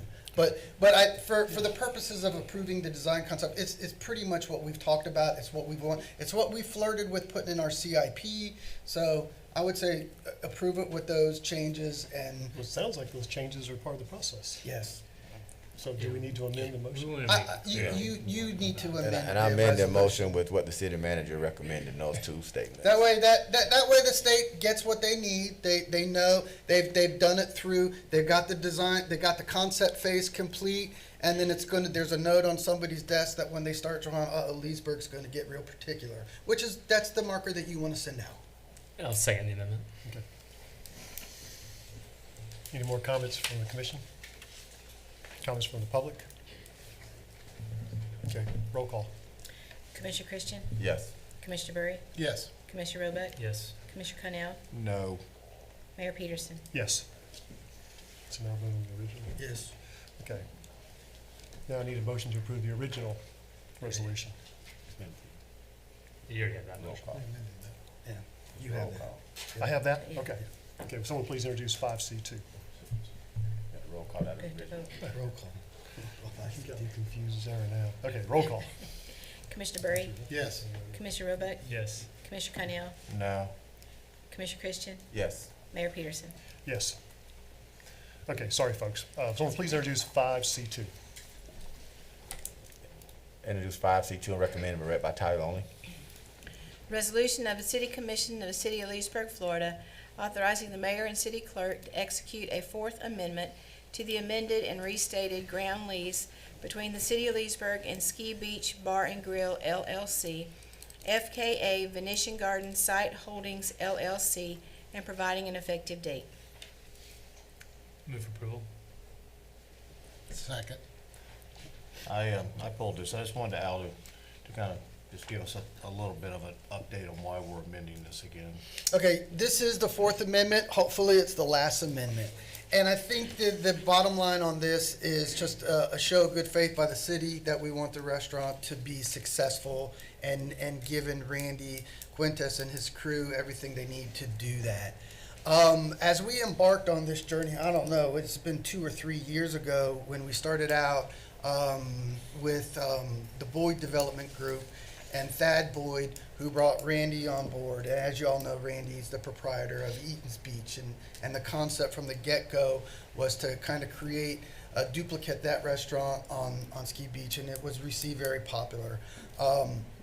And actually Thad Boyd brought Randy on as a partner, and so that's how Randy got involved. And then we went through COVID, we went through all sorts of crazy life-changing events, and then Randy and Thad, I think that was the 2nd or 3rd modification, was to shift it from the Boyd Development Group to, I think we call it the Ski Beach Group now.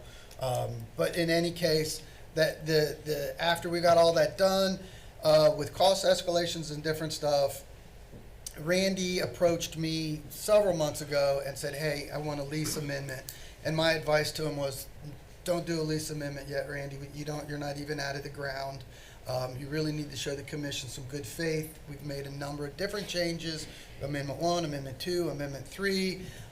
So before we start changing it again, we really need to demonstrate that the public-private partnership that we put together those years ago is actually going to happen and get built, and all signs indicate that it is. And long story short, going through that process, obviously costs for Mr. Quintes increased.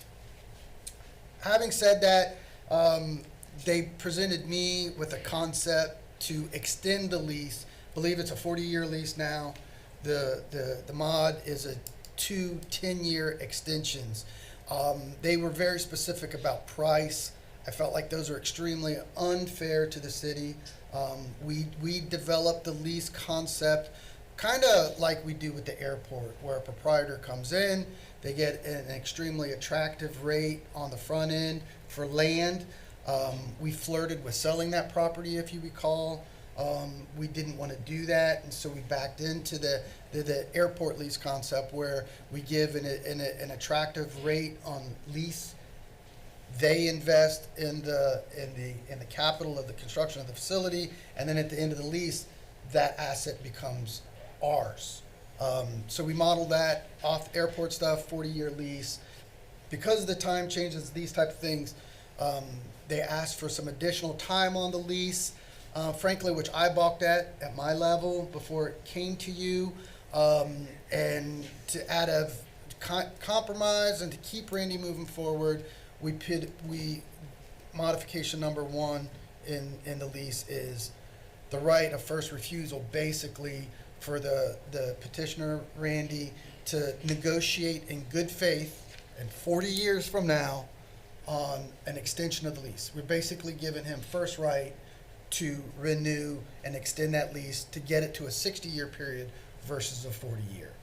They were very happy and relieved in that, because it gives them the first right of refusal. They don't have to turn the asset over immediately, because there's the hook that we have to negotiate in good faith. Now, if we don't find what that answer is, and the key word in that sentence was fair market value at the time, if we don't, we're leasing, I don't know, just a $20,000 a year ground lease or something. It's not very much. Say fair market value in 40 years, 60 grand. And we can demonstrate what fair market value is. If they refuse to come up to that level, and we've had a fair market value, then those talks terminate, and the lease goes back in place, and the 40-year conclusion is it, and then that asset comes to us. But if we do find mutual ground in 40 years, Randy has the first right of refusal to negotiate whatever fair market's going to be. We tried to put some numbers to it out of legal sake, because that's the formality of it. But at the end of the day, the bottom line is, I don't think that that's in our best interest, because nobody knows what fair market value is going to be in 40 years. And realistically, it is kicking the can down the road a little bit, but I think nobody at this table is going to be here in 40 years. But I think the thing that we can probably mutually agree on is that if the restaurant is a success in 40 years, this body's going to want them to continue as is without a change. And if the restaurant's not a success, either Randy's assignee at that time won't be asking us for an assignment, or we're going to say, this ain't working. So it's in one hand, I'm going to tell you, it's not a binding amendment that you're putting on. It's a binding amendment that we're going to talk about it in good faith in 40 years. Okay, so if that makes Randy happy and it gets this thing moving and it gives him comfort to get going even faster, good for us. The next amendment in there is the parking. Frankly, we were concerned about parking from the get-go, and we had kicked the can down the road to do parking. And again, this was another one where the rough drafts of it had the parking request a lot more significant. But at the end of the day, We did realize there would be parking. We do think that the request is probably not unheard of. It's to have some designated parking with signage. We will not allow towing.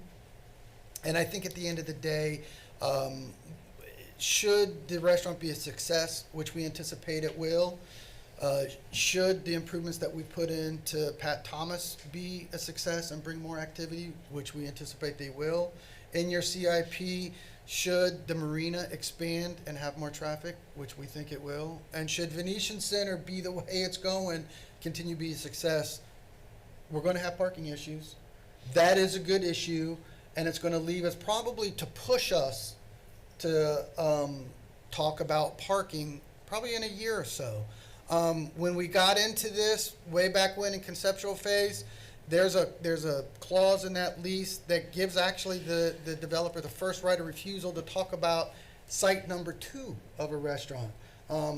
It brings it back to a conversation the mayor's been trying to have with the body about, do we really need the cultural arts building? Is that maybe a higher and better use for that facility?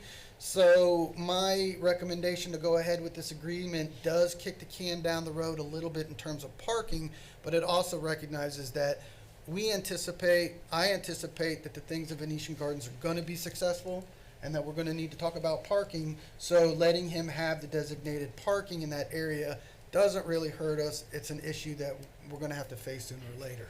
So with that being said, the Fourth Amendment of those two things, knock on wood. I'm sure Randy's nodding his head in the back there thinking, yep, I'm not bringing another lease amendment. And hopefully come this fall, we'll have the grand opening and the restaurant will be off, and it's been widely anticipated, and really, as far as the community goes, received a lot of positive feedback from the groundbreakings and the people who ask about it. So I would encourage and obviously recommend the approval of the Fourth Amendment.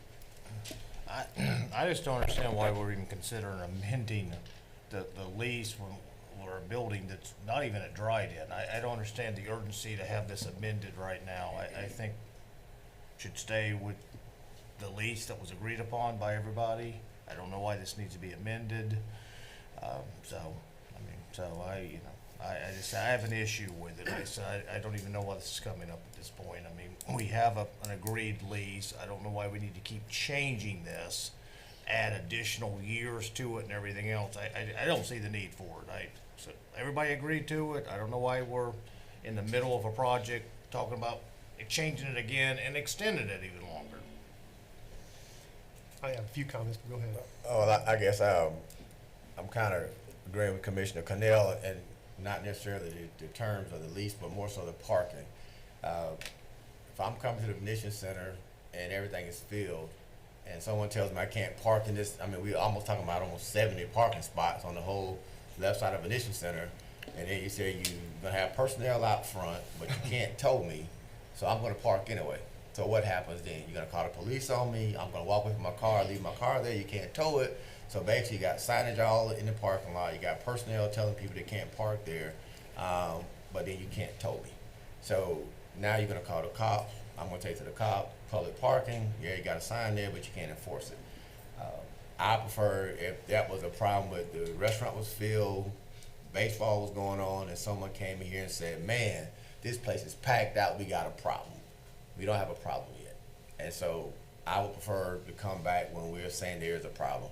Because I would say to the restaurant owner, where are your employees gonna park? Are they gonna park in the front? Are they gonna park all the way in the back? They're gonna take up 20 parking spaces. So for me, it's logistics. I just hate preferred parking in a public facility and a big Venetian Center that conflicts with the restaurant. Now, people don't have a place to park. When I go to Mount Dora, I'm parking 6 blocks over to go to the restaurant. I have no problem walking because I want to come to this restaurant. So I think if people want to come, they'll park further out and they'll walk to the restaurant. It is a great thing to have. I think people get to see the marina, the boat club, Venetian Garden, that they walk. But I just have a problem preferred parking with no enforcement opportunities. I think it's going to create more problems than good.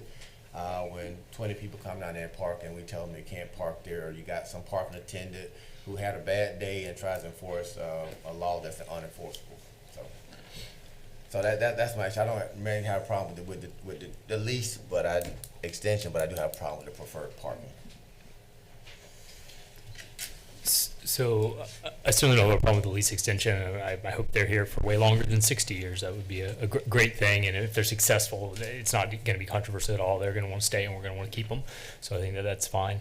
In terms of parking, I don't have a problem with it. However, if I do understand Commissioner Christian's concerns, and if the rest of the board doesn't want to kind of let them have some parking signs, because I also get their concern is, they need to have them, and we do have issues when the Venetian Center is fully rented out and they take up all that. There's not enough parking for both. That I would certainly urge us to let's go ahead and move forward with the mayor's idea of knocking down that cultural arts building and getting some parking in there, and then maybe we could talk about. I know some businesses have it, and I would imagine they wouldn't have a problem telling their employees to go park over there if parking existed, within reasonable walking distance, not right there. But right now, there's nowhere to tell their employees to go park other than the main lot, which I do think is a problem. So if we're not going to do the parking, I would hope we would at least address it that way. Any comments? I'm not opposed to the lease extension. Again, as far as parking goes, the reality is I hope we do have a parking problem. Right. We're kind of looking at this.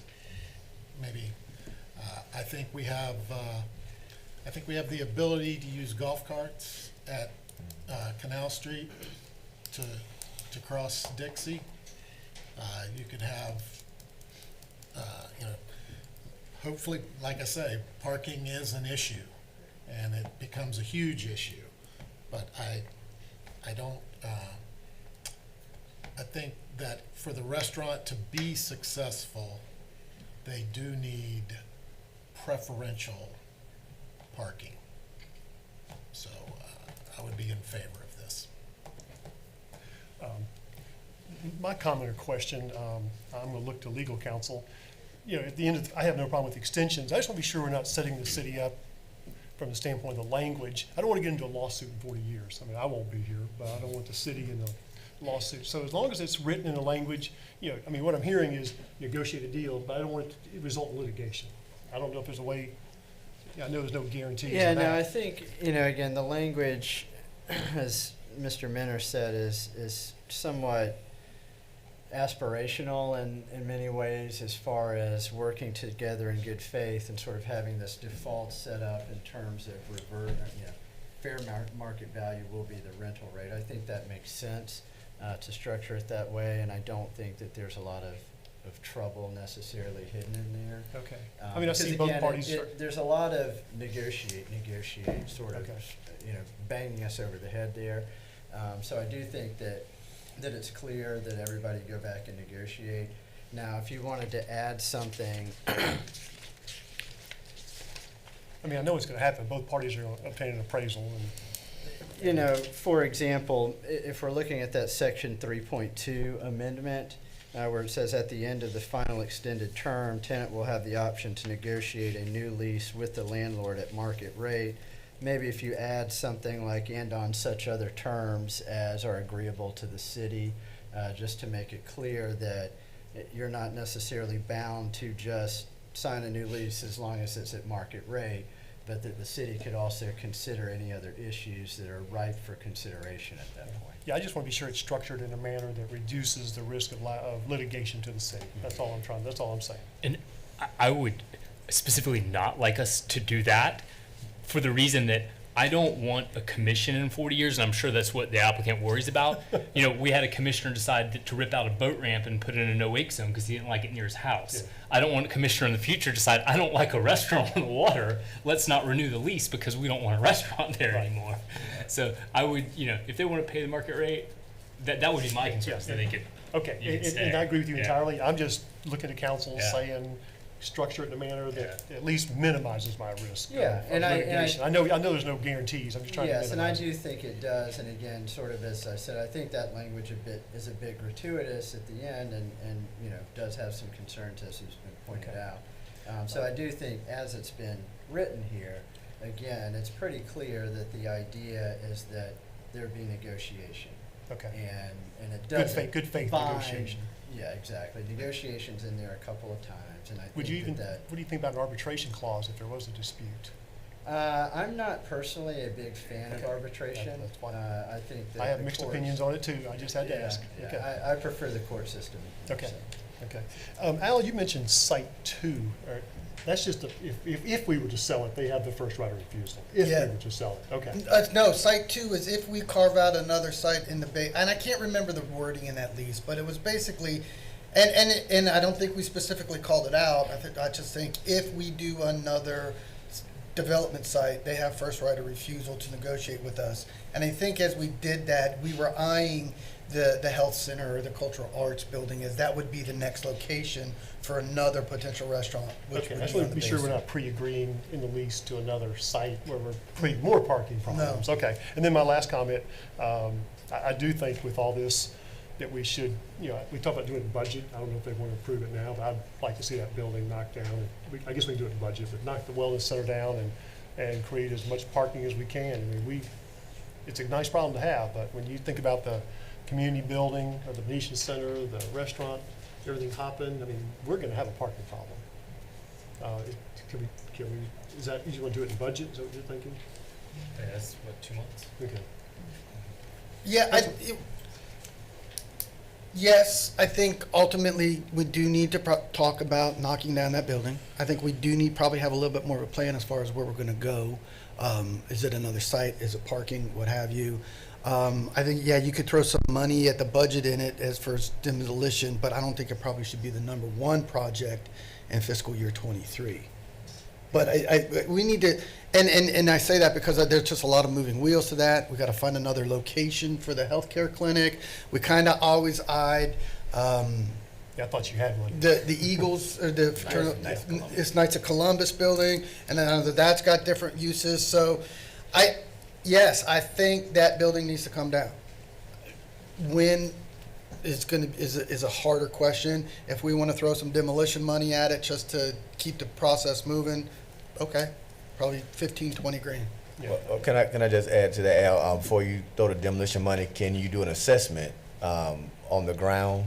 Because I would hate for us to knock the building down and realize we got muck and mud and we can't even put a parking lot without it sinking, and it's going to cost us $200,000 to shore up the land. So can we put some money aside, do an environmental assessment to make sure that we can do what we think we want to do? Because I'm really not in favor of tearing it down, but I mean, if you're going to say you need pylons just to put a parking lot, it's going to cost $500,000. We think now we just built a parking lot that we just tore a perfectly good building down for $15,000.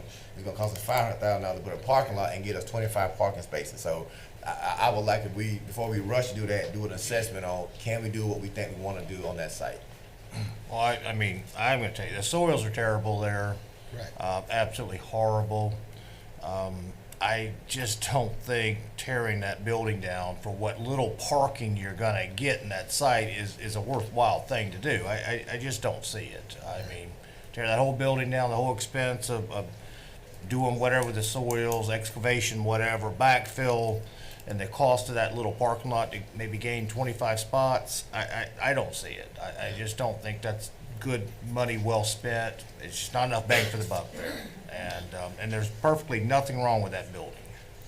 Well, I started the building conversation a month or two ago. Every time I sit at that light there, look over there, it just stands out like a sore thumb. You got, everything's nice and clean and modern. There's this building, not just a building, ugly building, blocking, my new Pat Thomas Fields. I'm the one who started it. But, Well, sure, I understand. I mean, we could put some money back into the building to dress it up, but. That's right. Okay. We can talk about team probably doesn't need the whole outfield. don't Let's we? let Put some Dan parking do out in the it. outfield. What Dan's doing his building on Main Street, let Dan fix it up. He's doing a great job on his Main Street field. So we can talk about that in budget. So as to this item, any more discussion from the commission? Any comments from the public? Okay, roll call. Commissioner Roebuck, Yes. Commissioner Cunningham, No. Commissioner Christian, No for the parking. Commissioner Burry, Yes. Mayor Peterson. Yes. Would someone please introduce 5C3? Introduced and has to be read by title only. Resolution of the City Commission of the City of Leesburg, Florida, ratifying the collective bargaining agreements, wage opener with the Florida Police Benevolent Association, Inc., for officers/detectives and corporals/sergeants, and providing an effective date. Move for approval. Second. Comments from the commission? I did have a couple. I mean, I've read through this and I've talked to Al about it. Obviously, it's a little bit of a staging thing, give some now and then some in October. And I think the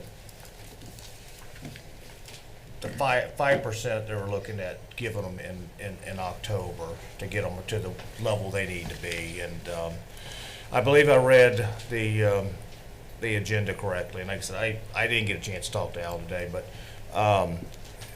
that 5%, we're kind of saying we're going to give the police department the remaining 5% in October.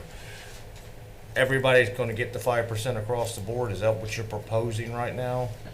Yes, and yes. You Okay. want more than an answer than that? No, I just want to make sure that, because I spoke to you before. I mean, I was okay with getting the police department up, but I thought whatever we give them in October, the general fund probably should get the same. I mean. Yes. Okay. That's the only thing I want, that's the only reason. That's I how voted. the I wanted to draft, that's how clarify. the draft fiscal year That's all I read. 23 budget is going. Yes. I mean, that's the way I read it too. I just wanted to pull it to clarify that. Any other comments from the commission? Comments from the public? Okay, roll call. Commissioner Carnell? Yes. Commissioner Christian? Yes. Commissioner Berry? Yes. Commissioner Roebuck? Yes. Mayor Peterson? Yes. Moving on to public hearings and non-routine items. We have no second readings. We do have a first reading. Would someone please introduce 6B1? Introduce as we read by title only. An ordinance of the City of Leesburg, Florida, annexing certain real property consisting of approximately 33 plus minus acres, being generally located on the south side of County Road 48, east of County Road 33, and west of Haywood Worm Farm Road, lying in sections 14 and 15, Township 20 South, Range 24 East, Lake County, Florida, providing that said property so annexed shall be liable for its proportionate share of the existing and future indebtedness of said city, providing that such annexed property shall be subject to all laws and ordinances of said city, as if all such territory had been a part of the City of Leesburg at the time of passage and approval of said laws and ordinances, providing that such annexed territory shall be placed in City Commission District 3, and providing an effective date. This item will lay over, but are there any comments from the commission tonight? We can talk about the PUD. Okay.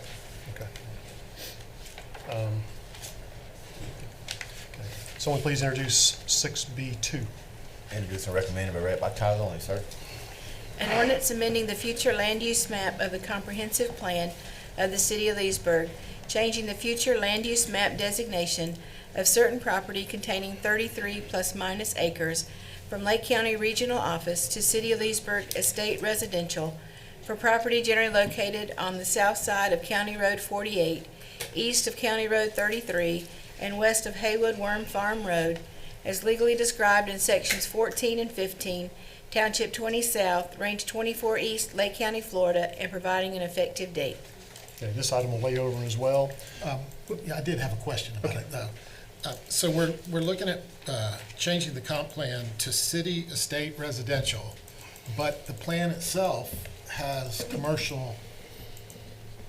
So how, I mean, I don't understand why we're changing it to city estate residential, and then the PUD is residential and Mr. Dan Miller will explain that to you. Yes. Dan Miller, Planning and Educate me, Zoning. please, Dan.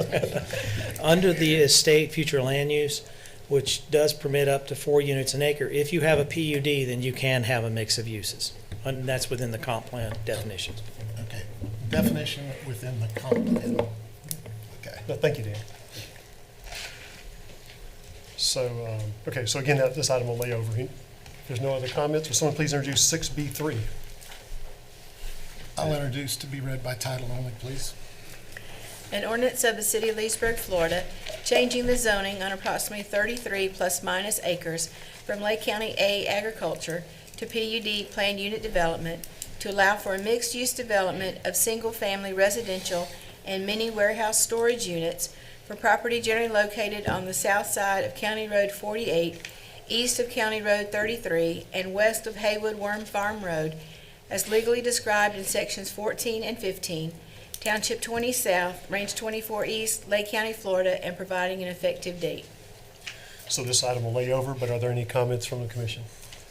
Yeah, I did have a couple. I wanted to just get a sense, when I look at the picture of what the development, you know, that's in my packet.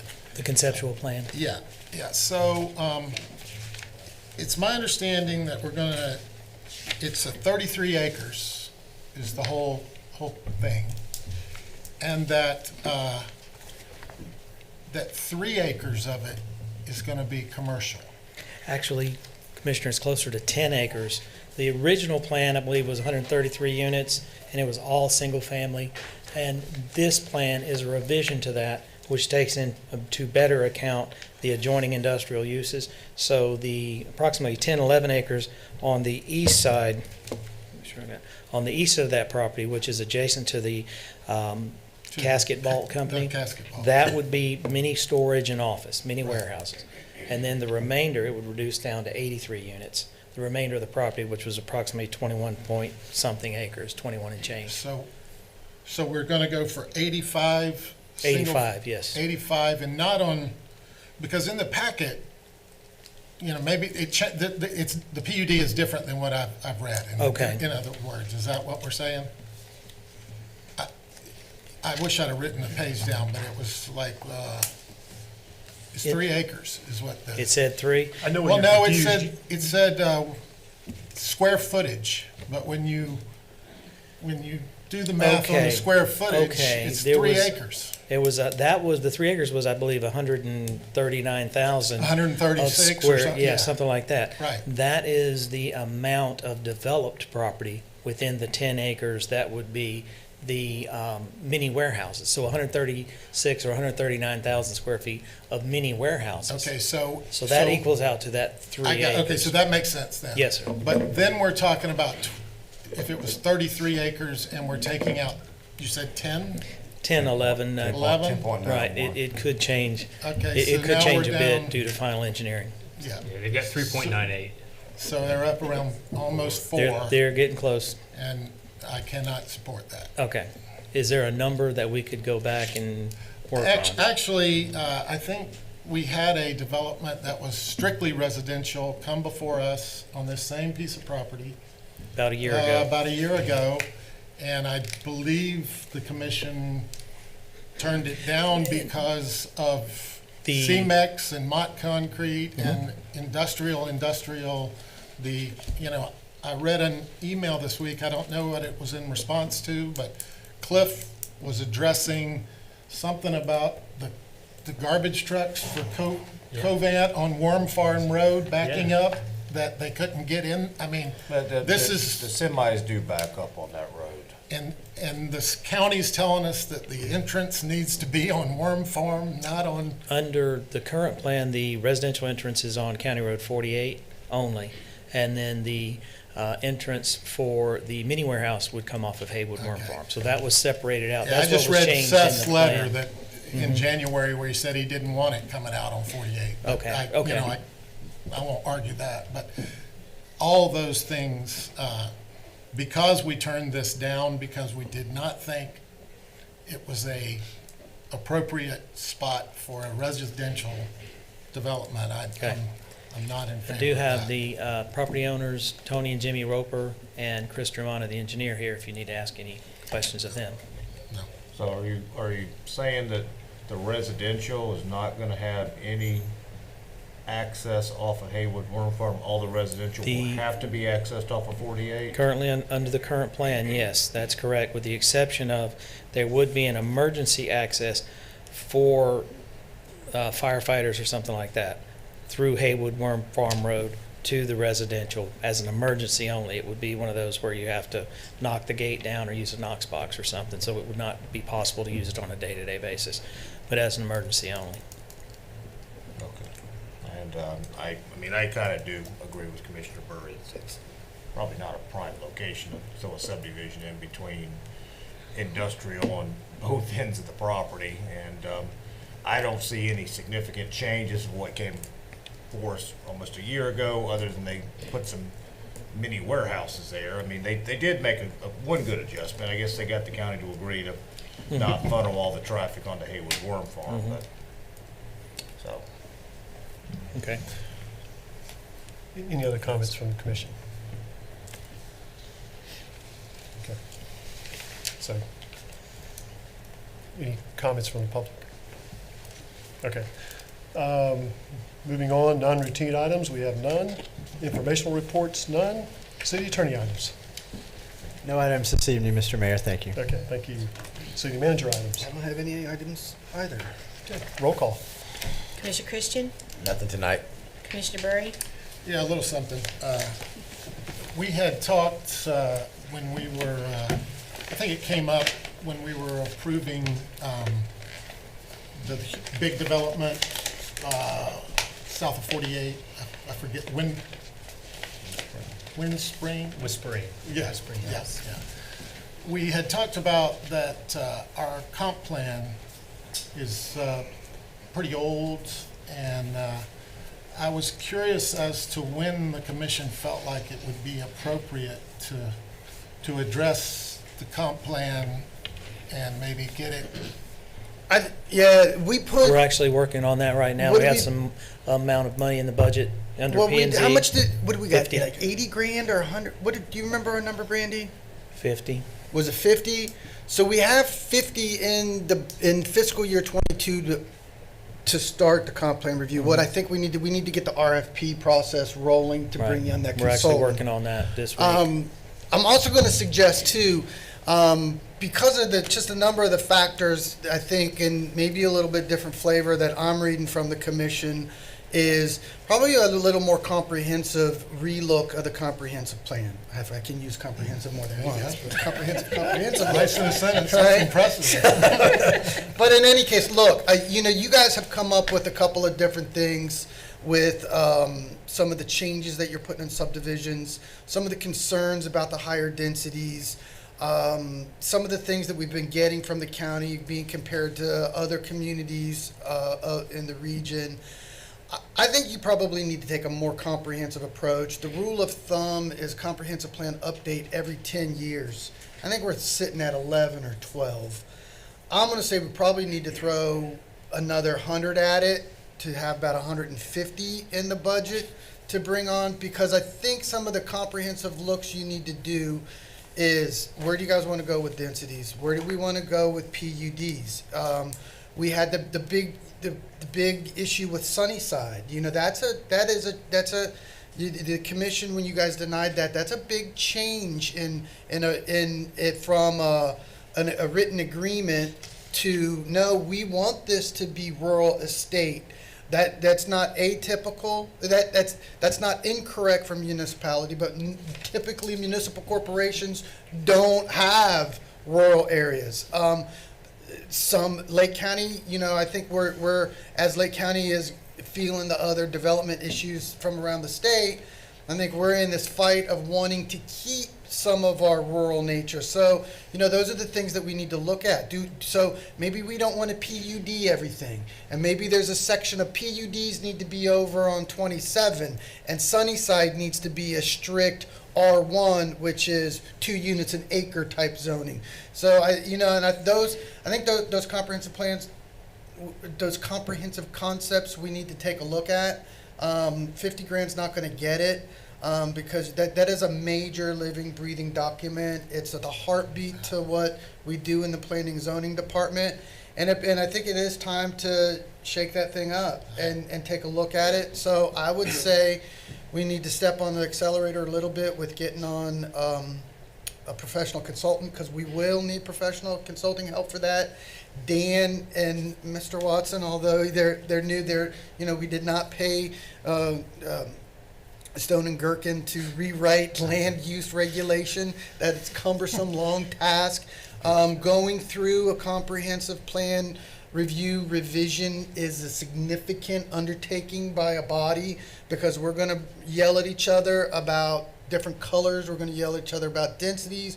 Well, I want this side of the street to be that way. I want that. And so we really do need the professional assistance, but I think we need to invest in that, and it is time. So my suggestion with your comment would be to get with Thornton and Dan to get an initial swag out to bring somebody in, and then as we're getting into the fiscal year 23 process, we probably need to throw some more coin at it.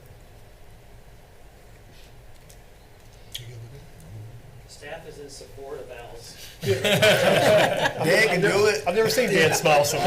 Dan, But this is where we would deal with the lot sizes, for example, the 40-foot lots. this is things where that like would come up, and you know, and maybe 40-foot lot sizes, and look, when I became your city manager, I'll flat out tell you, me and Dan have this argument over lunch all the time. I've never seen a community use PUD so much.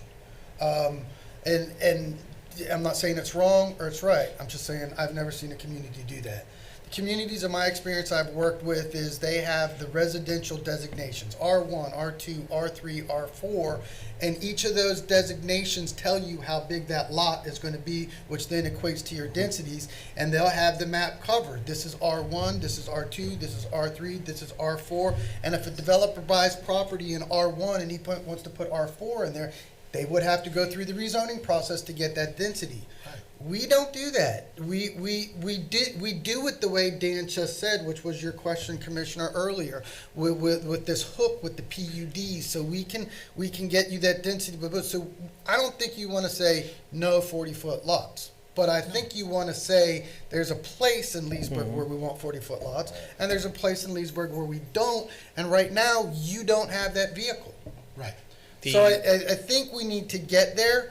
I think we need to identify what the rural characteristics we want, what the special things in these districts we want. We probably need to have a section of the comp plan that says, oh, by the way, if you do a 40-foot lot, this is what your house needs to look like. Right. And those need to be in the comp plan and not just kind of freewheeling it in this PUD.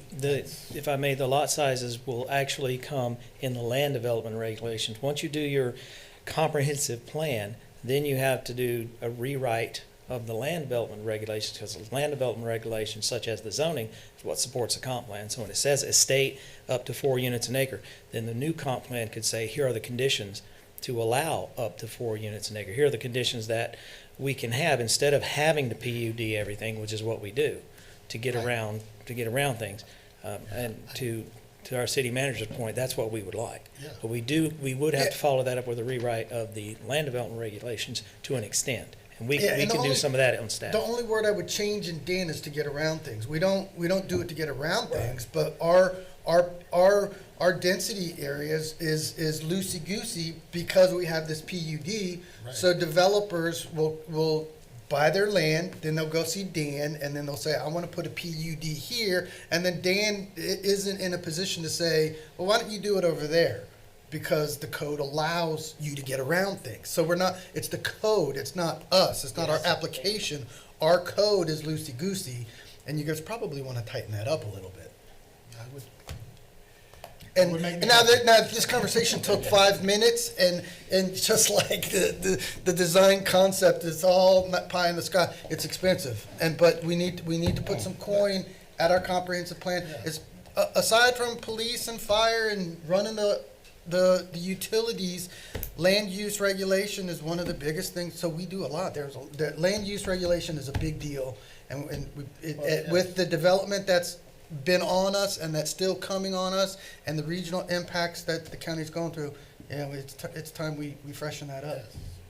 So you can incorporate like road requirements and Yeah, and that's another standard that we need to talk about too. We have a road standard. We haven't necessarily used a road standard because our PUD language was loosey-goosey, and people haven't argued with us until recently about whether we're going to accept dedication or not.